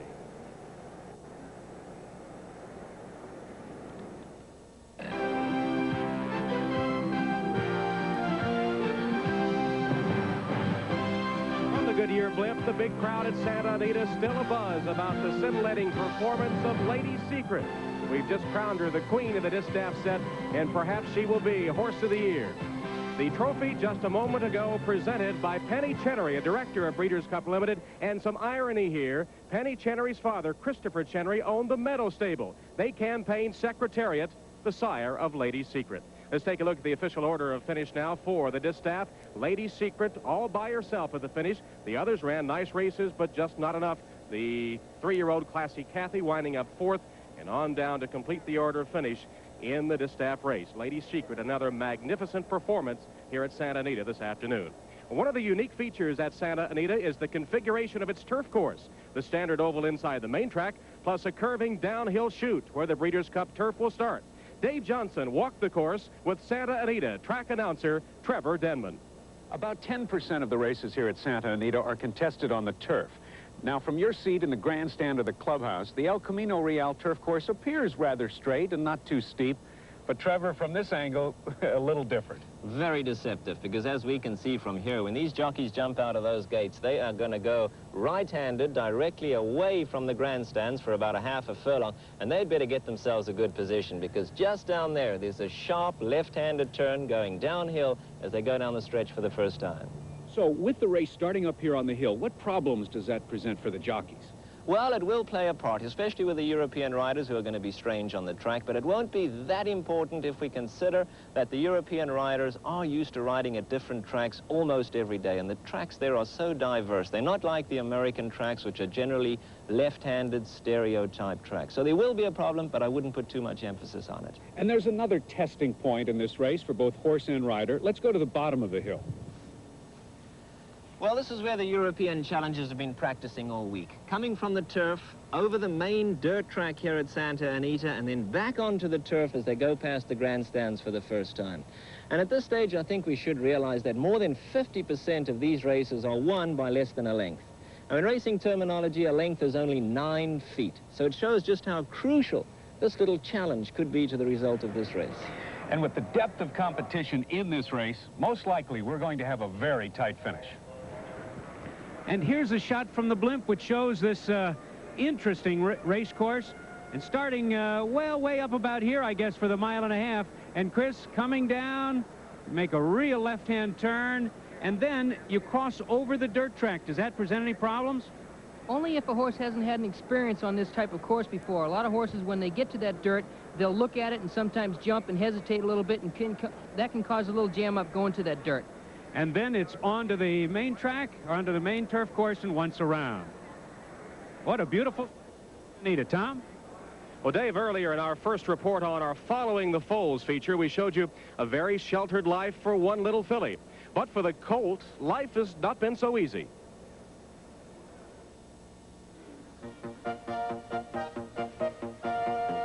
No, it's never been an easy journey for our little colt. He's got family connections all right, his sire golden act, his dam added luster. But right from the beginning, however perfect the surroundings, he's been a guy on the market. We sell all of our colts, have always sold all of our colts. There are some syndications here on the farm that occasionally buy one of our horses back. But when they go to market, we go to sell. So to the sale he went. For the first time to Keeneland's Wheeling sale in November '85. This is public and identifiable life. He's got a number, 1634, and he's got critics. He's small, he was a May foal, and in this early auction, he brings only $27,000. But the three-man team who bought him believe there was promise. We got the feeling that in time he might mature and turn out to be a big, robust yearling next year. That with some other factors such as the pedigree, his sire Golden Act has a very good filly right now by the name of Gaudry. Maybe we'll get lucky and turn him over for a little profit. This search for profit means that care and money is spent. $675 a month to be exact. This is just a winter walk towards a summer reckoning. Should the owners go for the famous select sale in July, or should they wait until the September yearling sale, when that little fellow will be 2 months older? The inspectors from Keeneland Sales are called in for their opinion. Good correct colt when he walks, right? Yes, good moving colt, isn't he? Yeah. Got a good stride and motion to him. He's going to be an exceptionally nice colt by September. And I think, as I said, the decision to sell him later is certainly in your favor, and I think the colt will sell at his very best at that time of year. So they went for September, but in this case, buying time turned out to be a costly business. This colt, he got the substance he needed. He got the bone, the skeletal structure we were looking for, but he didn't get enough height. Biggest problem is he popped what's called a splint on the inside of his right front cannon bone, which is the bone between his knee and his ankle. It'll probably cause him no problems racing or doing anything else, but commercially, it's not something you like to happen. Commercially, he's back into the sale ring. This time, number 752. Cost to his owner so far, buying price and expenses to date, is some $34,000. He'll be a loss, but how much? Answer, about $10,000 all up. However, he has been bought. Why take him on?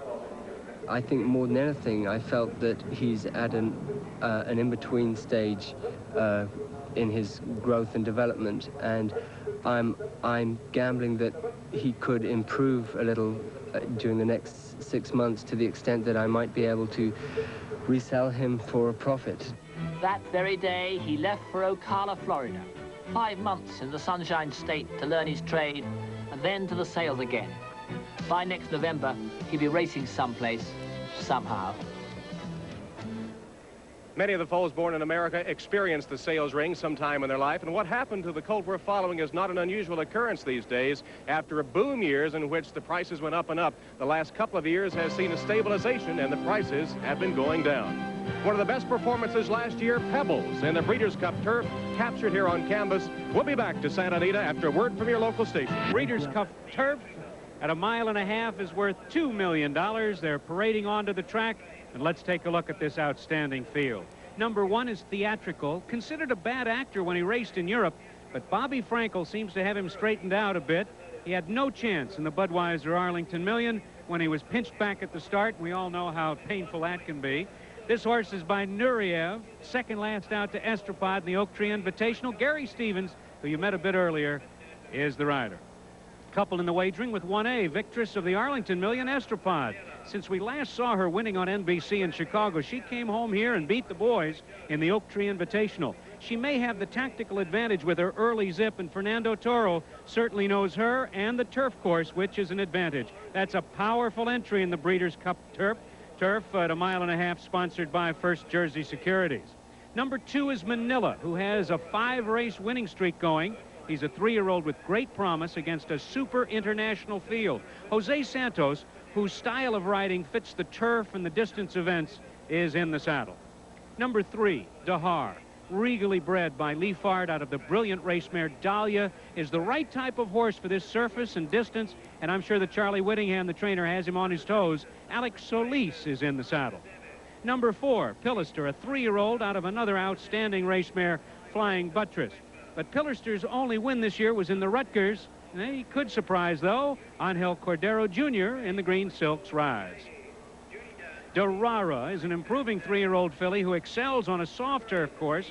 Now the question is whether she's as good on the firm surface. Yves Saint-Martin, who won earlier with Last Tycoon on the turf, the 45-year-old father of jockey Eric Saint-Martin, the regular rider in France of Durara, is here, as we know.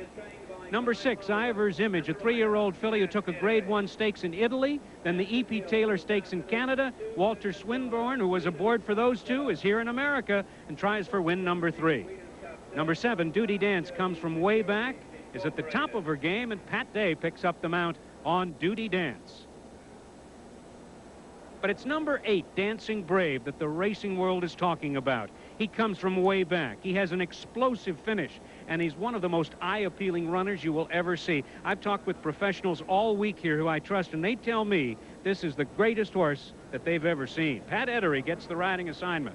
Well, you've met the jockeys and the trainers, but there's a whole backstage life to the racetrack with support people all around. Let's go now to the jockey's room and Dick. We're in the jocks room here at Santa Anita with Dirk Dork. Dirk is a retired jockey, and he's now in charge of the weight program here at Santa Anita, and his basic job is to get these jocks in shape.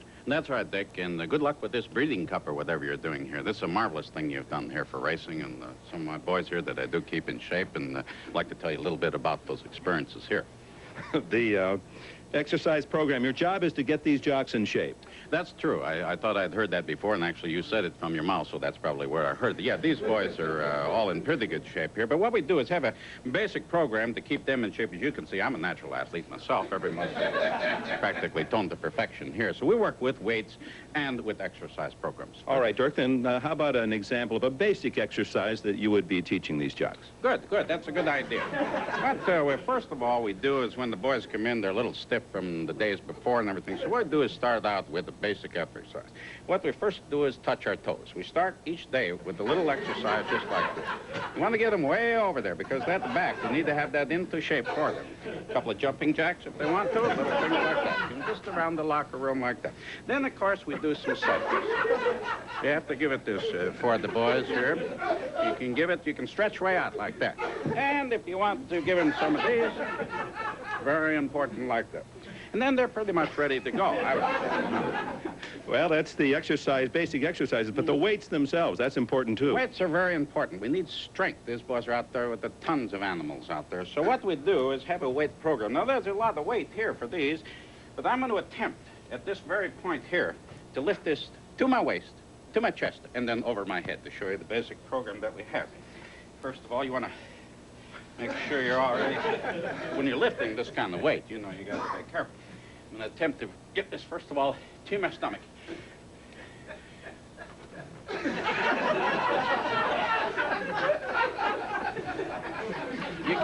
You can tell the weight here is enormous. Now, then I'm going to try to get this up to my chest here. Just there.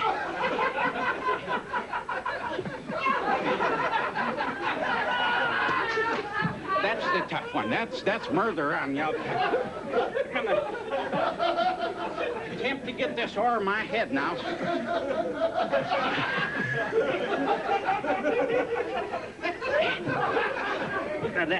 And that's pretty much. Oh boy, I think I'm in the trouble here. Well, there you have it. Dirk Dorff, the retired jockey. Thank you, Dirk. We'll be back at Santa Anita in just a moment. Oh, I got to get my truss. I blew a tube on this one. I think this is a murder. Thanks a lot, Dick, and God bless you and your crowd. You okay? I'll be all right in the morning.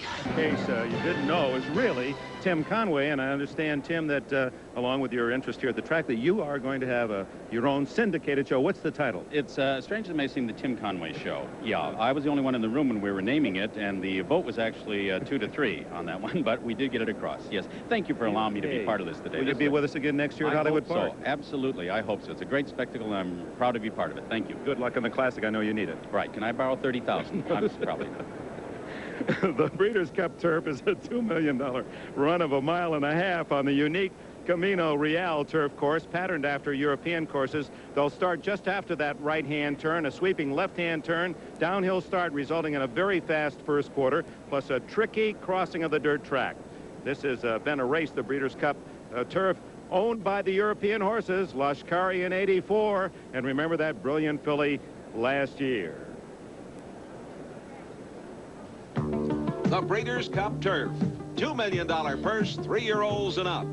The Aga Khan's Irish-bred 3-year-old filly, Durara. She's only got 5 lifetime runs, but she's got real talent. This is the Prix Vermeil at Longchamp. These colours and the same jockey, Yves Saint Martin, won the first Breeders' Cup Turf with Lashkari. It's not impossible that it would happen again. Leroy Jolly trains Manila. The 3-year-old has won 7 of 9 this year. He's a tough horse. This is last time winning the Turf Classic at Belmont. But the key is on the rail, a horse called Damister, a European who's not that highly rated. So the Europeans think Manila is there to be taken today. Estrapad is a supplemental entry, trained by Charlie Whittingham, owned by Alan Paulson. Winner of the Arlington Million this year, and Bruff, you were there. What's vital about this run is that she can go all the way. She'll attack off the turn. She's going to be very, very hard to catch. And then there is Dancing Brave, the 3-year-old colt bred by the Glen Oak Farm in Kentucky, winner of 6 of 7 this year in Great Britain and France, Brough, is this the Wonder Horse? Yes, not just the best horse in Europe, one of the best we've ever seen. When he closes, nothing can escape. And Brough, a chance for you to welcome our friends across the pond. Yes, hello everyone, and I must say, if you're tense at home of what's going to happen to Dancing Brave, so are we all here. He looks marvellous, he is brilliant, but it'll be very difficult. The most difficult thing he's ever had to do, the shortest run he's ever been near. It's very tricky, but he's so good, I think he'll do it. All right, Harvey's bankroll is down to $60, and Pax plays. Still satisfied, but I want to tell you something. We're here to see Dancing Brave, supposed to be the horse of the world. We all hope he runs his race. If he doesn't, anybody can beat him. We're rooting for him, so what I'm doing with this race for my bet, I'm sending this race to Texas. To Texas, what do you mean? El Paso. You're not going to play? No play. So Harvey can't lose on this one. For those of you joining us in Great Britain on Channel 4, undoubtedly interested in Dancing Brave, currently the favorite of this huge crowd at Santa Anita Park at 2-5. Part of the entry, Estrapad, the winner of the Arlington Million, at 3-1. And there is a horse, they say, maybe the best out of Europe in 20 years. He better be good, though, because this unique turf course is a disadvantage, I think, for all riders except the Santa Anita-based crew. And in a game where the rider's daily knowledge of this hill could mean the difference, Dancing Brave had better be very good. What a beautiful day and a great race in store for us. Injured jockey Chris McCarron has been with us throughout the course of these proceedings. 7 races, all at $1 million or more. This one, of course, for $2 million. Chris, how about the treachery of horses that have not run a race here in crossing that dirt track on this turf course? I think that would have more effect on the American horses not being here, because the European horses have had more experience running over different types of surfaces with paths across their courses and things of that nature. So the American horses will probably look at this track, the main track, as they're crossing it a lot more than the European horses would. So those who feel that the Europeans would be at a disadvantage, they're used to the unusual undulations and crossing paths, where the American horses, this is unique in the United States. Loading them up, they'll come down that sweeping turn, no right-hand turn in this race for $2 million. The winner, $900,000. And you know, Dick, I heard an interesting story about Dancing Brave. They didn't know how tough to go on his training, so they weighed him to see just exactly how much weight he had lost, and that was the determining factor in their training schedule. He had lost a few pounds. 15 pounds in the quarantine. Here's Tom Durkin. They're in the gate, and they're off. And Manila comes away quickly for the lead, and there goes Estrapad. Toro puts her on the lead as they race into the first turn. Toward the inside, Theatrical now racing second. Duty Dances there on the outside, with Manila in between them as they make their way around the first turn. It's Estrapad. She's out there by a length and a half, and Theatrical is giving chase in second. Duty Dance has been placed just off the lead on the outside third. Manila tucked along the inside fourth. The favorite, Dancing Brave, is fifth on the outside. Pillister is now sixth toward the rail in Ivor's Image as they cross over the dirt track. Then farther back are Dahar, and the trailer is Darara as the field passes us now for the first time. A mile to run in the Breeders' Cup Turf, and it's Estrapad. She's out there moving easily on the lead. Theatrical is in hand second. Manila in unhurried third. Duty Dance is fourth. Darara out of trouble and on the outside. Pillister is in tight toward the rail. And then it's Ivor's Image. Dancing Brave is just in behind them. He's only 6 lengths off Estrapad as they move into the turn. And Dahar is the trailer. A slow pace. 47-2 for the first quarter. And it's Estrapad bounding along with an unchallenged lead. And Darara has moved into second. Theatrical tucked along the inside third by 3.5. Manila is racing fourth. And Dancing Brave is moving steadily now, fifth on the outside. They continue their run up the backstretch, 3 quarters and 1, 11-1. And it's still Estrapad unchallenged. Darara moving in closer. Theatrical toward the inside, and Dancing Brave is asked for more now. And he's making his move with a half-mile to run. He's moved within 3.5 lengths of Estrapad. Manila toward the inside is racing in 5th position. Then Ivor's Image followed by Pillister. Duty Dance. Dahar's the trailer. And Estrapad has something left now. Estrapad is there by length and a half. Theatrical is racing second. Manila moving through toward the inside. Dancing Brave poised for the stretch drive on the outside fourth. Darrara has dropped out of it as the field turns for home. Theatrical coming after Estrapad. Theatrical and Estrapad matching strides. Theatrical by a head. Estrapad game coming back toward the inside. Manila is third, and Dancing Brave has been defeated, and they're coming to the wire, and it's Theatrical. Manila coming after him. Manila on the outside, and yes, Manila gets there in the final strides, and a jubilant Jose Santos. They were set down for the drive. Theatrical took over from Entremate. Estrapad at the top of the lane, but Manila in a perfectly judged ride, a masterful ride by a master, Jose Santos. A surprise again here in this Breeders' Cup Day at Santa Anita. Manila, Kentucky-bred 3-year-old, ridden by Jose Santos. In the money, 8 out of 8 on the turf in his career. Upsets both Estrapad and the odds-on favorite at 1-2, Dancing Brave. It appeared that Theatrical was second. Manila turned in one scorcher of a performance.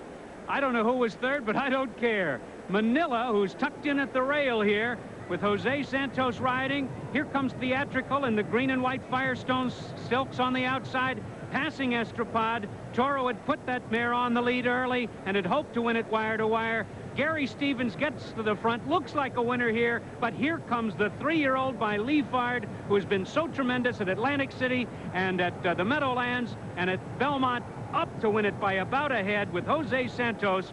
And again, one of the emerging riders here this afternoon, Manila, by a little more than a head with our NBC photo finish camera. Theatrical in a big effort finishing second, and the mare Estrapad finishing third. That was some contest. We expected Dancing Brave and Estrapad, many of us. It turned out to be a thriller at Santa Anita with Manila and Theatrical head-and-head to the wire.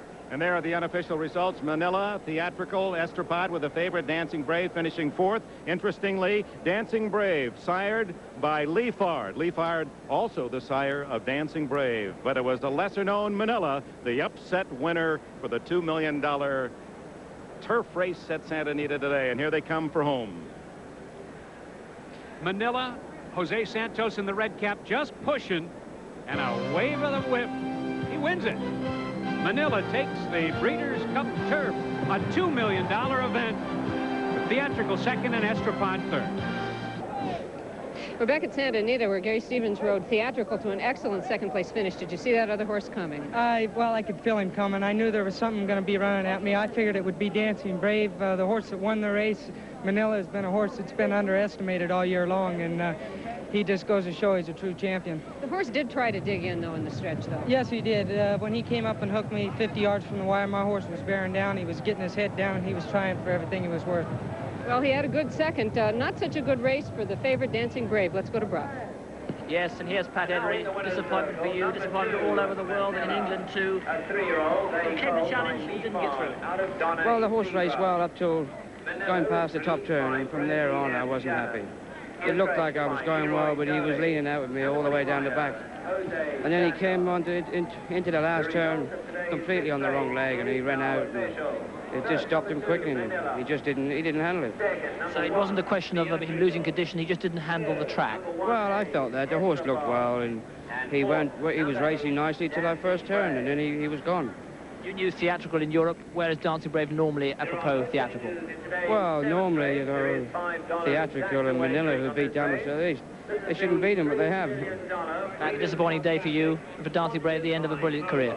Well, he's off the stud now, and he's done well. He's won everything, so you can't take the arc away from him. Thank you very much, Pat Eddery. Well, the highs and lows of this game. Jose Santos aboard 2-5 favorite Groovy in the sprint, finishes fourth. And what a ride. He gets pinned on the rail, Chris McCarron, and gets off brilliantly. He rode an excellent race, saving ground the whole way. But right here, as you'll notice, he's inside of Estrapad and has to check slightly and to alter course to go to the outside for clear running room. And once he got the stick in his left hand here, his horse really responded, because Theatrical appears to be running very strongly at this point, but Manila just outfinished him. Dancing Brave, any excuses?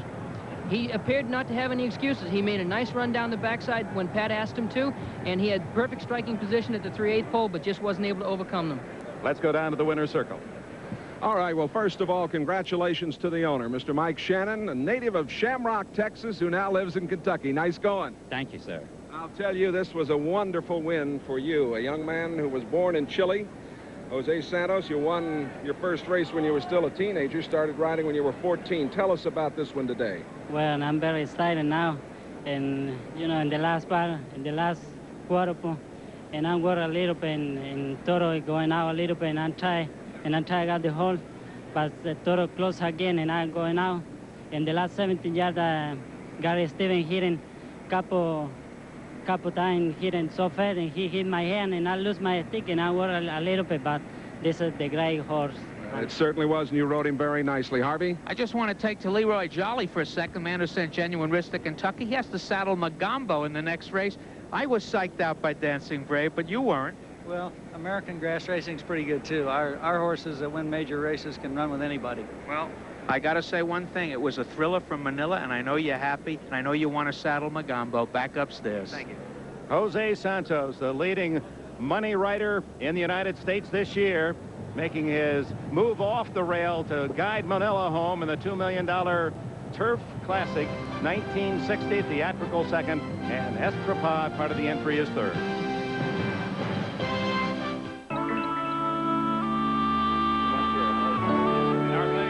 Goodyear Blimp Columbia from Carson, California, piloted by Charles Russell and Tom Mattis for their wonderful pictures today over Santa Anita. The wonderful blue sky over Southern California. The San Gabriel Mountains is our backdrop here, and a day of championship races. As a matter of fact, though we've talked about championships all day, we haven't mentioned Manila. The 3-year-old, after winning the turf, perhaps nailed down the title as an Eclipse Award winner for champion 3-year-old in 1986. Just moments ago, the trophy was presented here at Santa Anita, sponsored by First Jersey Securities, and the chairman of First Jersey, Robert Brennan, presenting the trophy to Bradley Michael Shannon. Well, coming up, the piece de resistance this afternoon, the Breeders' Cup Classic. $3 million. And look at this. The two top candidates for Horse of the Year, Turcoman and Precisionist, will look each other eye to eye in the starting gate. Turcoman at 8-5 and 2-1 on his rival Precisionist. Triptyque, the filly, she's made a habit of beating the colts. Perhaps she can pull it off 15-1 on the morning line. And another 3-year-old, Magambo, in the field, trained by Leroy Jolly. The morning line for the Classic coming up. But our final report on following the foals involves a dramatic turn of events. So far, we've seen a colt and a filly with contrasting lives. The third is another filly who had the brightest prospects of all. Like Lady Secret, a daughter of Secretariat, with the looks and pedigree of a champion. Continuing with following the foals, here's Bruscott. July 78, Tadlingua wins the Hollywood Lassie. She's by Wonder Horse Secretariat out of the mare Crimson Saint. And Terlingua is the winner by 3 lengths. June 85, Pancho Villa wins the Silver Screen. He's Tadlingua's full brother. Lightning strikes twice. Could it happen a third time? Remember, May 20th, 85? A full sister to those two stars struggles to stand at the Tom Gentry farm in Kentucky. At this stage, she's the ultimate in four-legged promise. If an earthquake came in here and just killed everything but this foal, and I had to sell it for survival, that would be, at this point, the only way I would ever think of entering her into the sale. Win, lose, or draw, this filly will be worth a fortune. It doesn't matter. She can outrun a fat man. She will be worth a fortune because her residual value, whether she ever wins a race, will be a couple $1 million. As opposed to a colt has to perform. Throughout that golden summer, we were never further from the earthquake. This was the bluegrass of Kentucky. Life was easy. Even the split with mother at weaning time. But talk of earthquakes had been giving a hostage to fortune. 6 days after weaning, our filly was lying dead in the paddock. You just cannot envision this type of tragedy, just like walking in the stall Derby morning, say, and find the favorite for the Derby dead in the stall. Now, it's just something totally unaccountable if anything like this ever happened. But it did, and clinical, physical proof comes with the autopsy. The acute death and the postmortem findings were consistent with acute anaphylactic shock. I did find evidence of a previous injection, that the foal had been given approximately 10 days to 2 weeks previous to the time of death. There is a possibility that the foal did develop antibodies to this injection and at this time was reacting to these antibodies that were being developed. Every time I go out in the front field where it was, you know, it comes, flashes across the top of your mind. It's kind of like walking by a loved one that's buried there in front of you. That's what you think. I think anybody that's been in the horse business experienced tragedy. You have to take the bitter with the sweet, but it's part of the game and life goes on, and it was just very, very sad. Yes, she was a daughter of Secretariat, but she never had her chance. And unfortunately, what we saw in our feature is not that uncommon an occurrence. Despite his size, a horse is essentially a fragile animal, and I think it's a tribute of man's love for the horse that such occurrences are really heartrending. And despite the monetary loss, it's the loss of the individual animal himself that seems to be most important. Well, right now, Sharon Smith is standing by with the really originator of the Breeders' Cup concept, John Gaines. Sharon? Well, Mr. Gaines is not just one of the prime movers behind the Breeders' Cup, but an important thoroughbred breeder, too. In fact, he stands the stallion Leafard. Now, he had a good reason to believe a Leafard colt would win the turf. Well, it was maybe not the one that you expected, but you're still very proud of your stallion, aren't you? Well, we're inordinately proud of this win. This horse, Manila, has done everything that's ever been asked of him, and he's never come up short. I hope next year he'll continue to race, and he will be the dancing brave of next year is what my fondest hope is. I think that we have to give Prince Khaled Abdullah and his team tremendous credit for the great sportsmanship and bringing their Arc de Triomphe winner over here. It was a very difficult double to handle. I think it took a great sportsman to do this, and that's what our racing is all about. Well, it was a great tribute to the Breeders' Cup as well, and the concept obviously succeeding year after year. Let's go back now to Tom. All right, Sharon, a thoroughbred trainer, winner's circle pictures, champagne, limos, private jets. That may be the image, but the reality is vastly different. At the track before dawn, staying until after the races, the thoroughbred trainer, Harvey Pack, has a profile.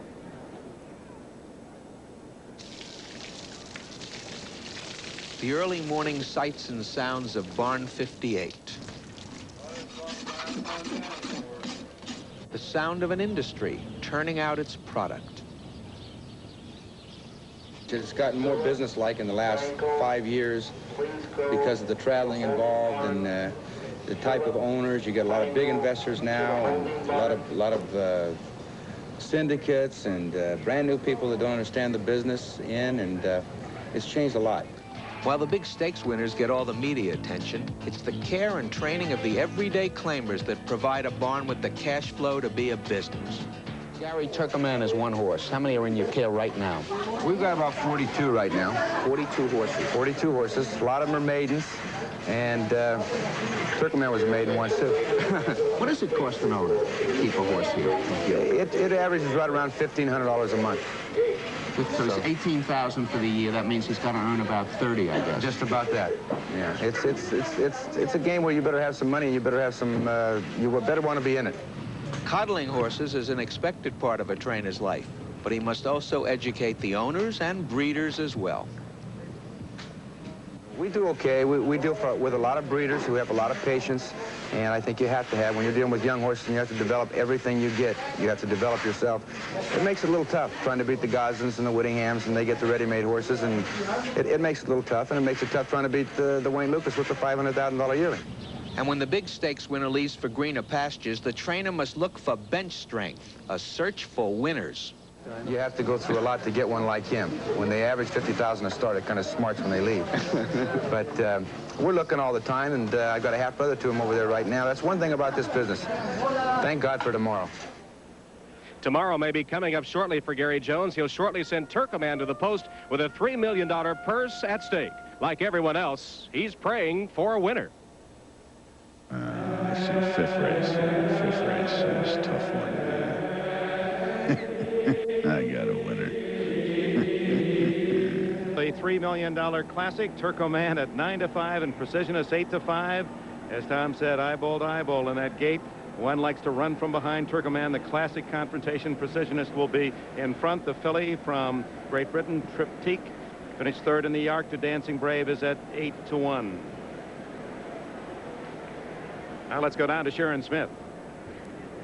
Well, Dick, it's been a quiet paddock. These horses, although there are several 3-year-olds, are very professional. I watched Turkoman and Precisionist walk past. They look absolutely magnificent.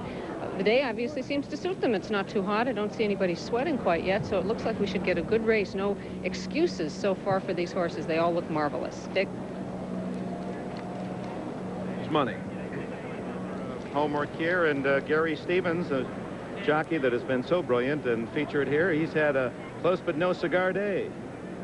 He really is the man of the moment here. He's been second in 3 races. He was second with Qualify and Palace Music and Theatrical, but none of them were favored. They were all excellent rides, but now Gary Stevens has a chance to come to the winner's circle with Precisionist, and it's a very interesting 1-2 combination here.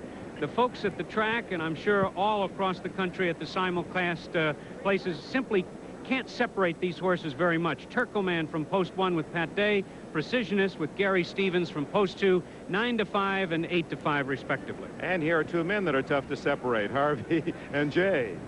$3 million purse. Boy, it's just mind-boggling to think what the Breeders' Cup in 3 years has done as far as injecting great new life into the thoroughbred industry. Just being here to see these horses, it's too bad Dancing Brave didn't run. I was psyched out because he won the Arc, but quite honestly, you like to see a horse like Manila get it with Jose. It was a super ride and big deal. I don't have to worry. I'm not betting my own money. Speaking of that, what do the letters OPM mean? OPM is the big deals that you hear about on Wall Street, the big deals at the racetrack. OPM means you're using other people's money. It's the easiest game in the world. And I want to ask you something, Jay. If I had lost everything today, I'm going to come close, but I'm going to walk out with a few sprats just to get a lift to another racetrack. If I had lost everything, would you have loaned me a few? Oh, my friend, I would have taken care of you. You know that. That's one of the things you must remember at the racetrack. If the guy you're with still has money, you ain't broke, baby. You ain't broke. Well, we've been richly endowed today to have Chris McCarron with us on NBC Sports. Chris, one of the great jockeys in the world, has ridden both favorites, Turkoman and Precisionist, so you have to have some thoughts. I sure do. The horse you're looking at right now, Turkoman, is an outstanding individual, as is Precisionist. But this horse, they have 2 completely different styles. Turkoman comes from way, way back, and Precisionist shows a great deal of speed and likes to run on the lead. And that particular style could be hurt by Herat today. Herat has been a hindrance to Precisionist in the past, and if he goes out there and bothers him again today, then it's going to set it up for Turkoman. So Precisionist has to go a little faster. That first half, forced by Herat, that could set up the race for Turkoman. That's exactly right. And if Precisionist is able to relax off Herat, then another horse in the race, Hopeful Word, has a little bit of speed. He could be pressing Precisionist from a little bit behind him. So if that's the case, if Precisionist is caught between 2 other speed horses, then it's definitely going to set it up for Turkoman. How about off the pace? Anyone else there that catches your eye? Well, I tell you what, Nostalgia Star loves this racetrack. He won the Struve at 1.25 miles last year. And he comes from way back, and he's going to be helped by a fast pace. So Nostalgia Star might be a good long shot play. The bugler has called this talented field, international field, to the track at Santa Anita. $3 million, $1,350,000 to the winner. And so many Horse of the Year implications on who is first in this one. Certainly Turkoman and Precisionist would go to the head of the class if they won impressively. Here is number 1, Turkoman, as a thoroughbred machine that comes from far back, and when he starts closing ground and eating up the competition, he just simply takes your breath away. Pat Day rides. And Precisionist sends chills up your spine as he thunders to the lead. Then he laughs at his competition and says, come on, catch me if you can. It's been 2 years since another horse has beaten him at equal weights, and Gary Stevens gets the call to hang on and keep him in front. I have to agree with Dick Girardi, the Philadelphia Daily News. He thinks that it's going to be Precisionist in front by 3 at the 8th pole, Turkoman flying, and Precisionist hanging on. But these 2 horses have won the major handicap races this year. They'll look each other in the eye. What a summit conference. Number 3 is Skywalker, the 1985 Santa Anita Derby winner with jockey Lafitte. Finn Kai Jr. trying for the upset this afternoon. Number 6 is the John Von Farms Just behind, that's Skywalker with Lafitte Pincay. There's Hopeful Word, the 4-horse. A nice horse who's won 6 out of 8 this season, but I don't think he's in a class with Turcoman and Precisionist. Pat Valenzuela picked up this mount. Number 5 in the $3 million Breeders' Cup Classic, sponsored by the Mobil Oil Corporation, is the English bred who appeared in our 3-year-old classic, the Kentucky Derby, and finished second. It's Bold Arrangement, who returned to England and the turf and hasn't won a race since. No pony, as you can see, they're actually taking him out with the groom. And here is number 6, Alpha Beta. He has the clockers scratching their collective heads after this morning trials. He's working better than any horse on the card, a mile and 1:36 and 1. Spectacular. I have a feeling that trainer John Gosden has Alpha Beta cranked up for the central moment of his racing career right now. I wouldn't be surprised if he hooked up with Precisionist or Turcoman for the drive. Eddie Delahousie urging the 5-year-old on. Triptyque is the 7-horse, the best mare in Europe. She's beaten the colts and was 3rd to Dancing Brave in the Arc. Tony Cruz, the top rider from Hong Kong, is here for the Classic. Certainly an international event. Number 8, Iades. The French-bred long shot has little to recommend, but you never know. This is horse racing, and Cash Asmussen, fine jockey, rides. And number 9, the question mark in here, Herat, a recent wire-to-wire winner of the Maryland Classic, probably going to go for the lead. Jerry Bailey, who won the Maryland Classic on Herat this afternoon, trained by Jack Van Berg. And Magambo adds some interesting spice to the race. Never been the same since he won the Gotham, beating Groovy and Tasso, but he's back, and Cordero is aboard. That's Magambo. And number 11, Nostalgia Star, who Chris Tolis loves this track. He worked a mile and 1:38 flat in preparation for today's 10 furlongs. Fernando Toro, the other half of this team. What a race, $3 million, the Breeders' Cup Classic, sponsored by Mobil. And Gary Stevens, as we said, the man of the moment. Can he now come to the winner's circle after finishing second 3 times? He has Precisionist. That's Turcoman right there. A man who knows the thrill of visiting his pride in the winner's circle. Lacombe, a fine 3-year-old filly. You won at Del Mar this past summer. Yes, we did, Dick. Yeah, we were very, very fortunate with her. She's been a wonderful horse for us. It's the first time I'm in partners with 4 other gentlemen, and that's the first time we've ever had a racehorse and in the thoroughbred racehorse, and she's been really wonderful for us. It's like watching one of your own children. Yes. Yeah, we were all very excited, you know, to have that kind of action and have it that kind of luck. It's really been very fortunate for us. We have a wonderful trainer in Ron McAnally, and he's made all the decisions for us, and we're real pleased. Once you get in, it's tough to get out. Let's talk about this race with Horse of the Year implications, although Lady's Secret may have stolen all the thunder, Precisionist and Turcoman, or do you like an outsider?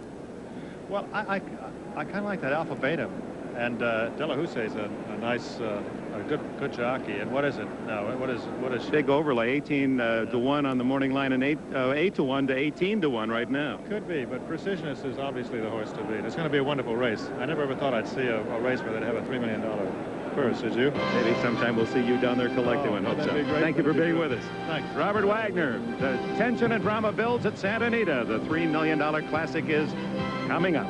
Betting handled thus far $9.3 million. The record something over $12 million here at Santa Anita. And now the finale of this rich Breeders' Cup Day, the Breeders' Classic for older horses 3 and up, at the American Classic distance of 1.25 miles, same as the famed Kentucky Derby. This is racing's 15-round heavyweight bout, the 1,500 meters in the Olympics, 5 sets for the Wimbledon Championship. A test of speed and endurance, and at the end, requiring the knockout punch. Implications for Horse of the Year honors are very real. Now the one we've waited for. The Classic, the race, $3 million, 3-year-olds and up. The Oak Cliff Stables Skywalker, trained by Mike Whittingham. He won the Mervyn Leroy at Hollywood Park. Is he good enough for these? Probably not. But let's remember, neither was Wild Again, and even Proud Truth nobody liked. Bold Arrangement, the 3-year-old English-bred colt, is back in America. A fascinating horse. He came here for the Derby. Watch him. Nobody thought he'd have a chance because he was a grass horse. He's going to finish second. Then he went back to Europe, and he did nothing over there. So why not try again? Here he is in the Breeders' Cup Classic. Turcoman, the 4-year-old by Aladar, winner of 4 of 7 this year. This is an exciting horse to watch. He comes from behind, as he does here in the Marlboro. A win here could make him Horse of the Year. But this is a 1-mile racetrack. He makes a late sweeping move. The track could beat him, but he likes this distance, and he's ready.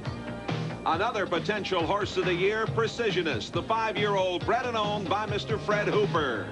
An amazing horse. He won the Breeders' Cup Sprint last year. That's remarkable in itself because he did it off a layoff. But now he comes back as one of the favorites in the Breeders' Cup Classic, and good reason to be one of the favorites. Here he is in the Woodward. He's going to win that race. He beats Lady Secret, among others, but the distance, 1.25 miles today, not his best distance. Can he withstand the late charge of Turcoman? This is his home court. What a matchup. What a race.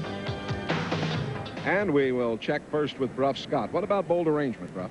Well, I don't really like him. He'll probably win a street now. I prefer the other one, Triptyque, the French filly, who's a really good mare. She comes to win the Champion Stakes. Tends like a soft turf. If she was to take to the dirt, we don't know that she took to it. She's terrific value. She's a real champion. Better than these.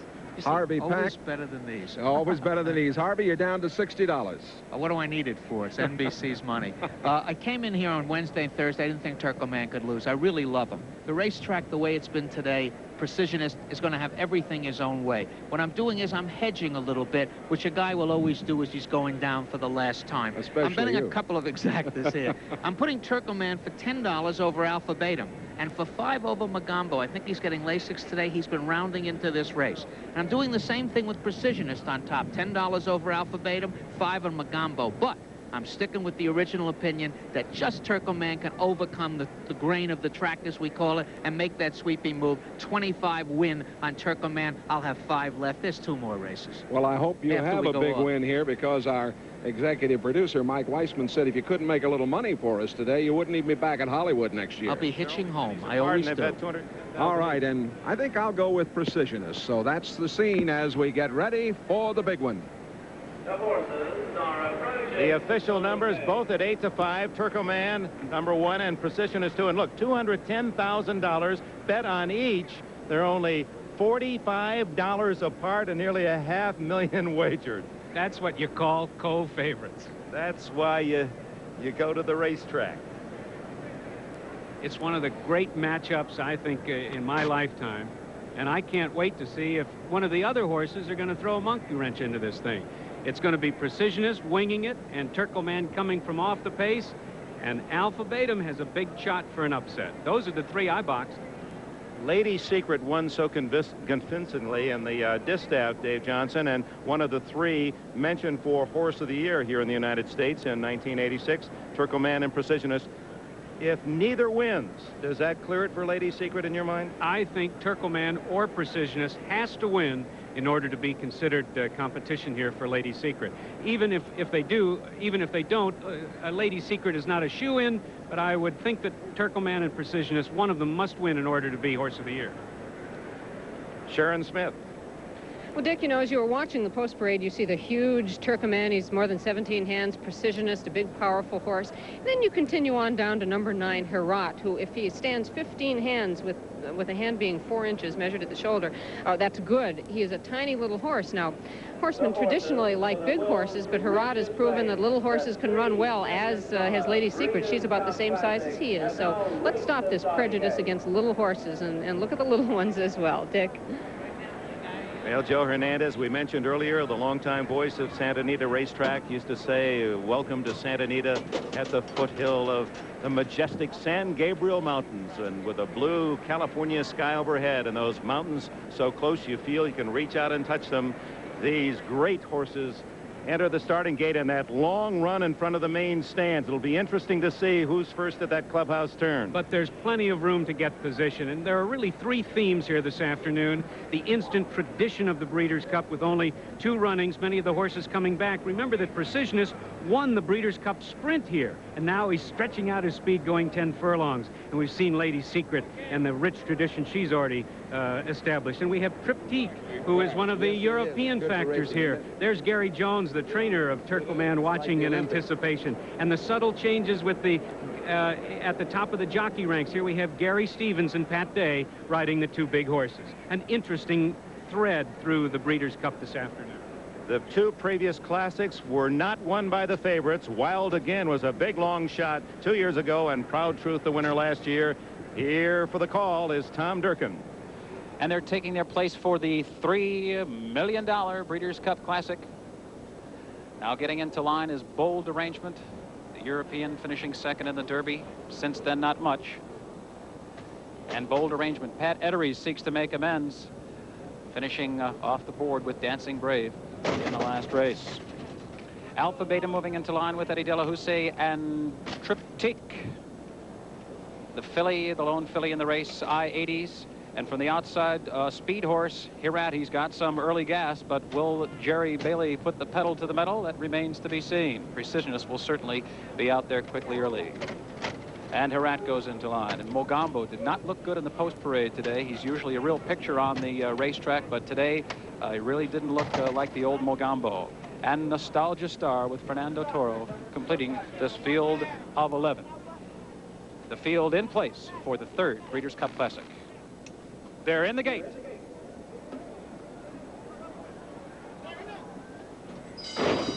And they're off in the Breeders' Cup Classic. I-80s was away slowly. Skywalker comes away for the lead and toward the inside. It's Precisionist, and Herat is out fast.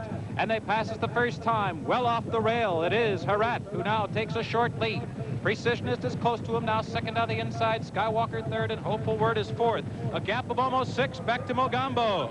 And then another 4-length gap to Triptyque. Alpha Beta is in between horses. Turkoman is down on the rail. He's 12 lengths off the lead already. Nostalgia Star is wide going into the turn. Bold Arrangement is second to last, and after the slow start, I-80s trails the field. Around the first turn, the first quarter in 22 and 3/5 seconds. It's Herat in front. Precisionist tucked along the inside. Skywalker is in between horses. Hopeful Word in hand and 4 wide. They move to the back stretch now, and Precisionist is moving through on the inside after Herat. Skywalker is right there. Hopeful Word just off them, then a gap of 3 back to Mogambo. 7-length gap back to Alpha Beta. Another 7-length gap back to Nostalgia Star. Toward the inside, it is Triptyque and Turkoman. 15 lengths off the lead with the half-mile to run. 46 flat for the half-mile, 3/4 in 10 and 1. And the field moves into the far turn. Skywalker and Herat. Precisionist nowhere to go toward the inside. Hopeful Word is alongside him. Mogambo is moved within 3.5 lengths of the lead. Then farther back, Alpha Beta is there on the outside. Toward the inside, it is Nostalgia Star. And Turkoman now, he's put to the whip. But he's 10 lengths off the lead of Skywalker, who passes the quarter pole with Precisionist in close pursuit. And Turkoman is swinging 5 wide. He's picking them off one by one, and he's rolling now. But they have to catch Skywalker. He leads by 4 with the furlong to the wire. Precisionist is second. Turkoman closing third. Skywalker is still there. And then it is Precisionist. Turkoman with 1 late move. But it is too late. And Skywalker, an upset winner, with Pinkai aboard to win the third Breeders' Cup Classic. And the string of long shots continues. Turkoman was gallant. He was coming from far out of it, but he simply ran out of ground. And Pinkai, the master, aboard Skywalker to win the third Breeders' Cup Classic. Pinkai, indeed, the master. He opened the day's $1 million racing by winning the Juvenile for the Colts aboard Capote, and he finishes in the $3 million race with Skywalker. Mike Winningham, the trainer for Oak Cliff Stables. Luke Skywalker, the hero of Star Wars, was the influence in the naming of Skywalker, a 4-year-old Kentucky bred. What an interesting race. Skywalker got to the lead over on the backstretch, and I'm sure there will be words between Pinkai and Stevens. It looks like they were boxed up a little too tight going down the backstretch, but coming into the lane, it's Skywalker. And Precision is simply nowhere to go early and not enough speed here. Finishing third, Turkoman from the back of the pack, and down the stretch they come. Pinkai with a 10-to-1 shot, who took the Santa Anita Derby. Turkoman closing in vain. Precision is third. Another classic in the classic. And true to form, the outsider winning it unofficially. Skywalker at 10-to-1 across the line first, followed by the 2 everyone was watching. Turkoman apparently second, and Precisionist is third in 2 minutes and 2/5.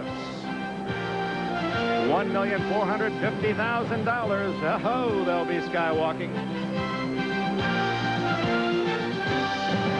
The racing game a year ago in the Kentucky Derby, Skywalker injured in Spend-A-Buck's victory, came back successfully for Mike Whittingham, the son of the Hall of Fame trainer Charlie Whittingham, and today Lafitte Pincaille, with one of his many brilliant rides, gets Skywalker home first at 10-1 for the Breeders' Classic Championship.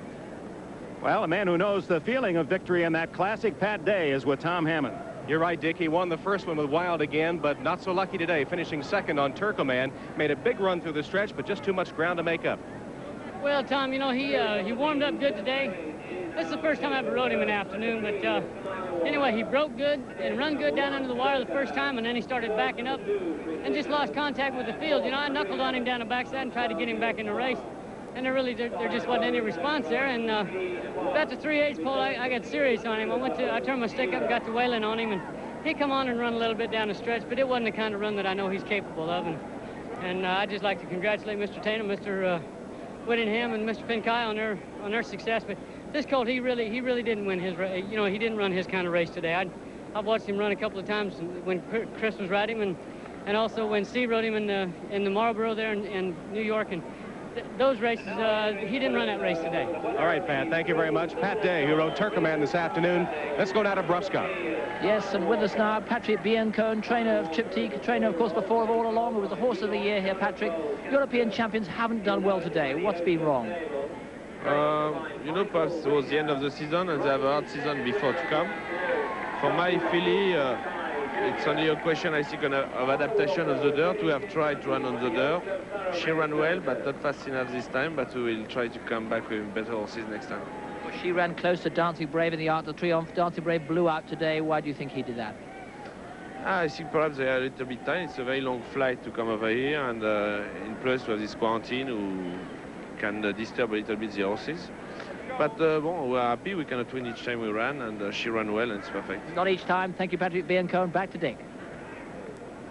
Skywalker's upset over Turcoman and Precisionist. Does that mean that the Silver Bullet, the brilliant filly, Lady Secret, will be horse of the year? Let's go to the owner, Gene Klein. He's with Sharon Smith. Well, Dick, Mr. Klein's a man who has won a race even though he didn't have a horse running here today. Your filly is almost certainly horse of the year, don't you agree? Oh, I don't think there's any question. I really didn't believe there was any question before today's races. She had done everything, but with she winning and none of the other two contenders winning, I just don't think there's any question but that Lady Secret is horse of the year. She may even be horse of the century. Well, congratulations, Mr. Klein. Let's go to Jay. Tommy. Tom, over here, real quick. We're ready. What a guy. All right, here we are ready, finally, and an old friend, and I'm so happy for him, Mike Whittingham. My. Well, what can I say? I'm still in a daze. Well, you know, I talked with you earlier in the week, and you said you thought you had a shot. I think a lot of people may forget that this horse was injured in the Kentucky Derby. You had to be very patient. Yeah, we took our time specifically for the Breeders' Cup. That's everything we did the whole way up was for this race.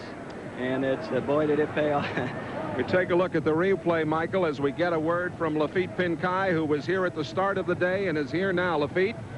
Well, I tell you, I rode the horse with a lot of confidence today. I was very high on him. I knew it would be tough to beat today.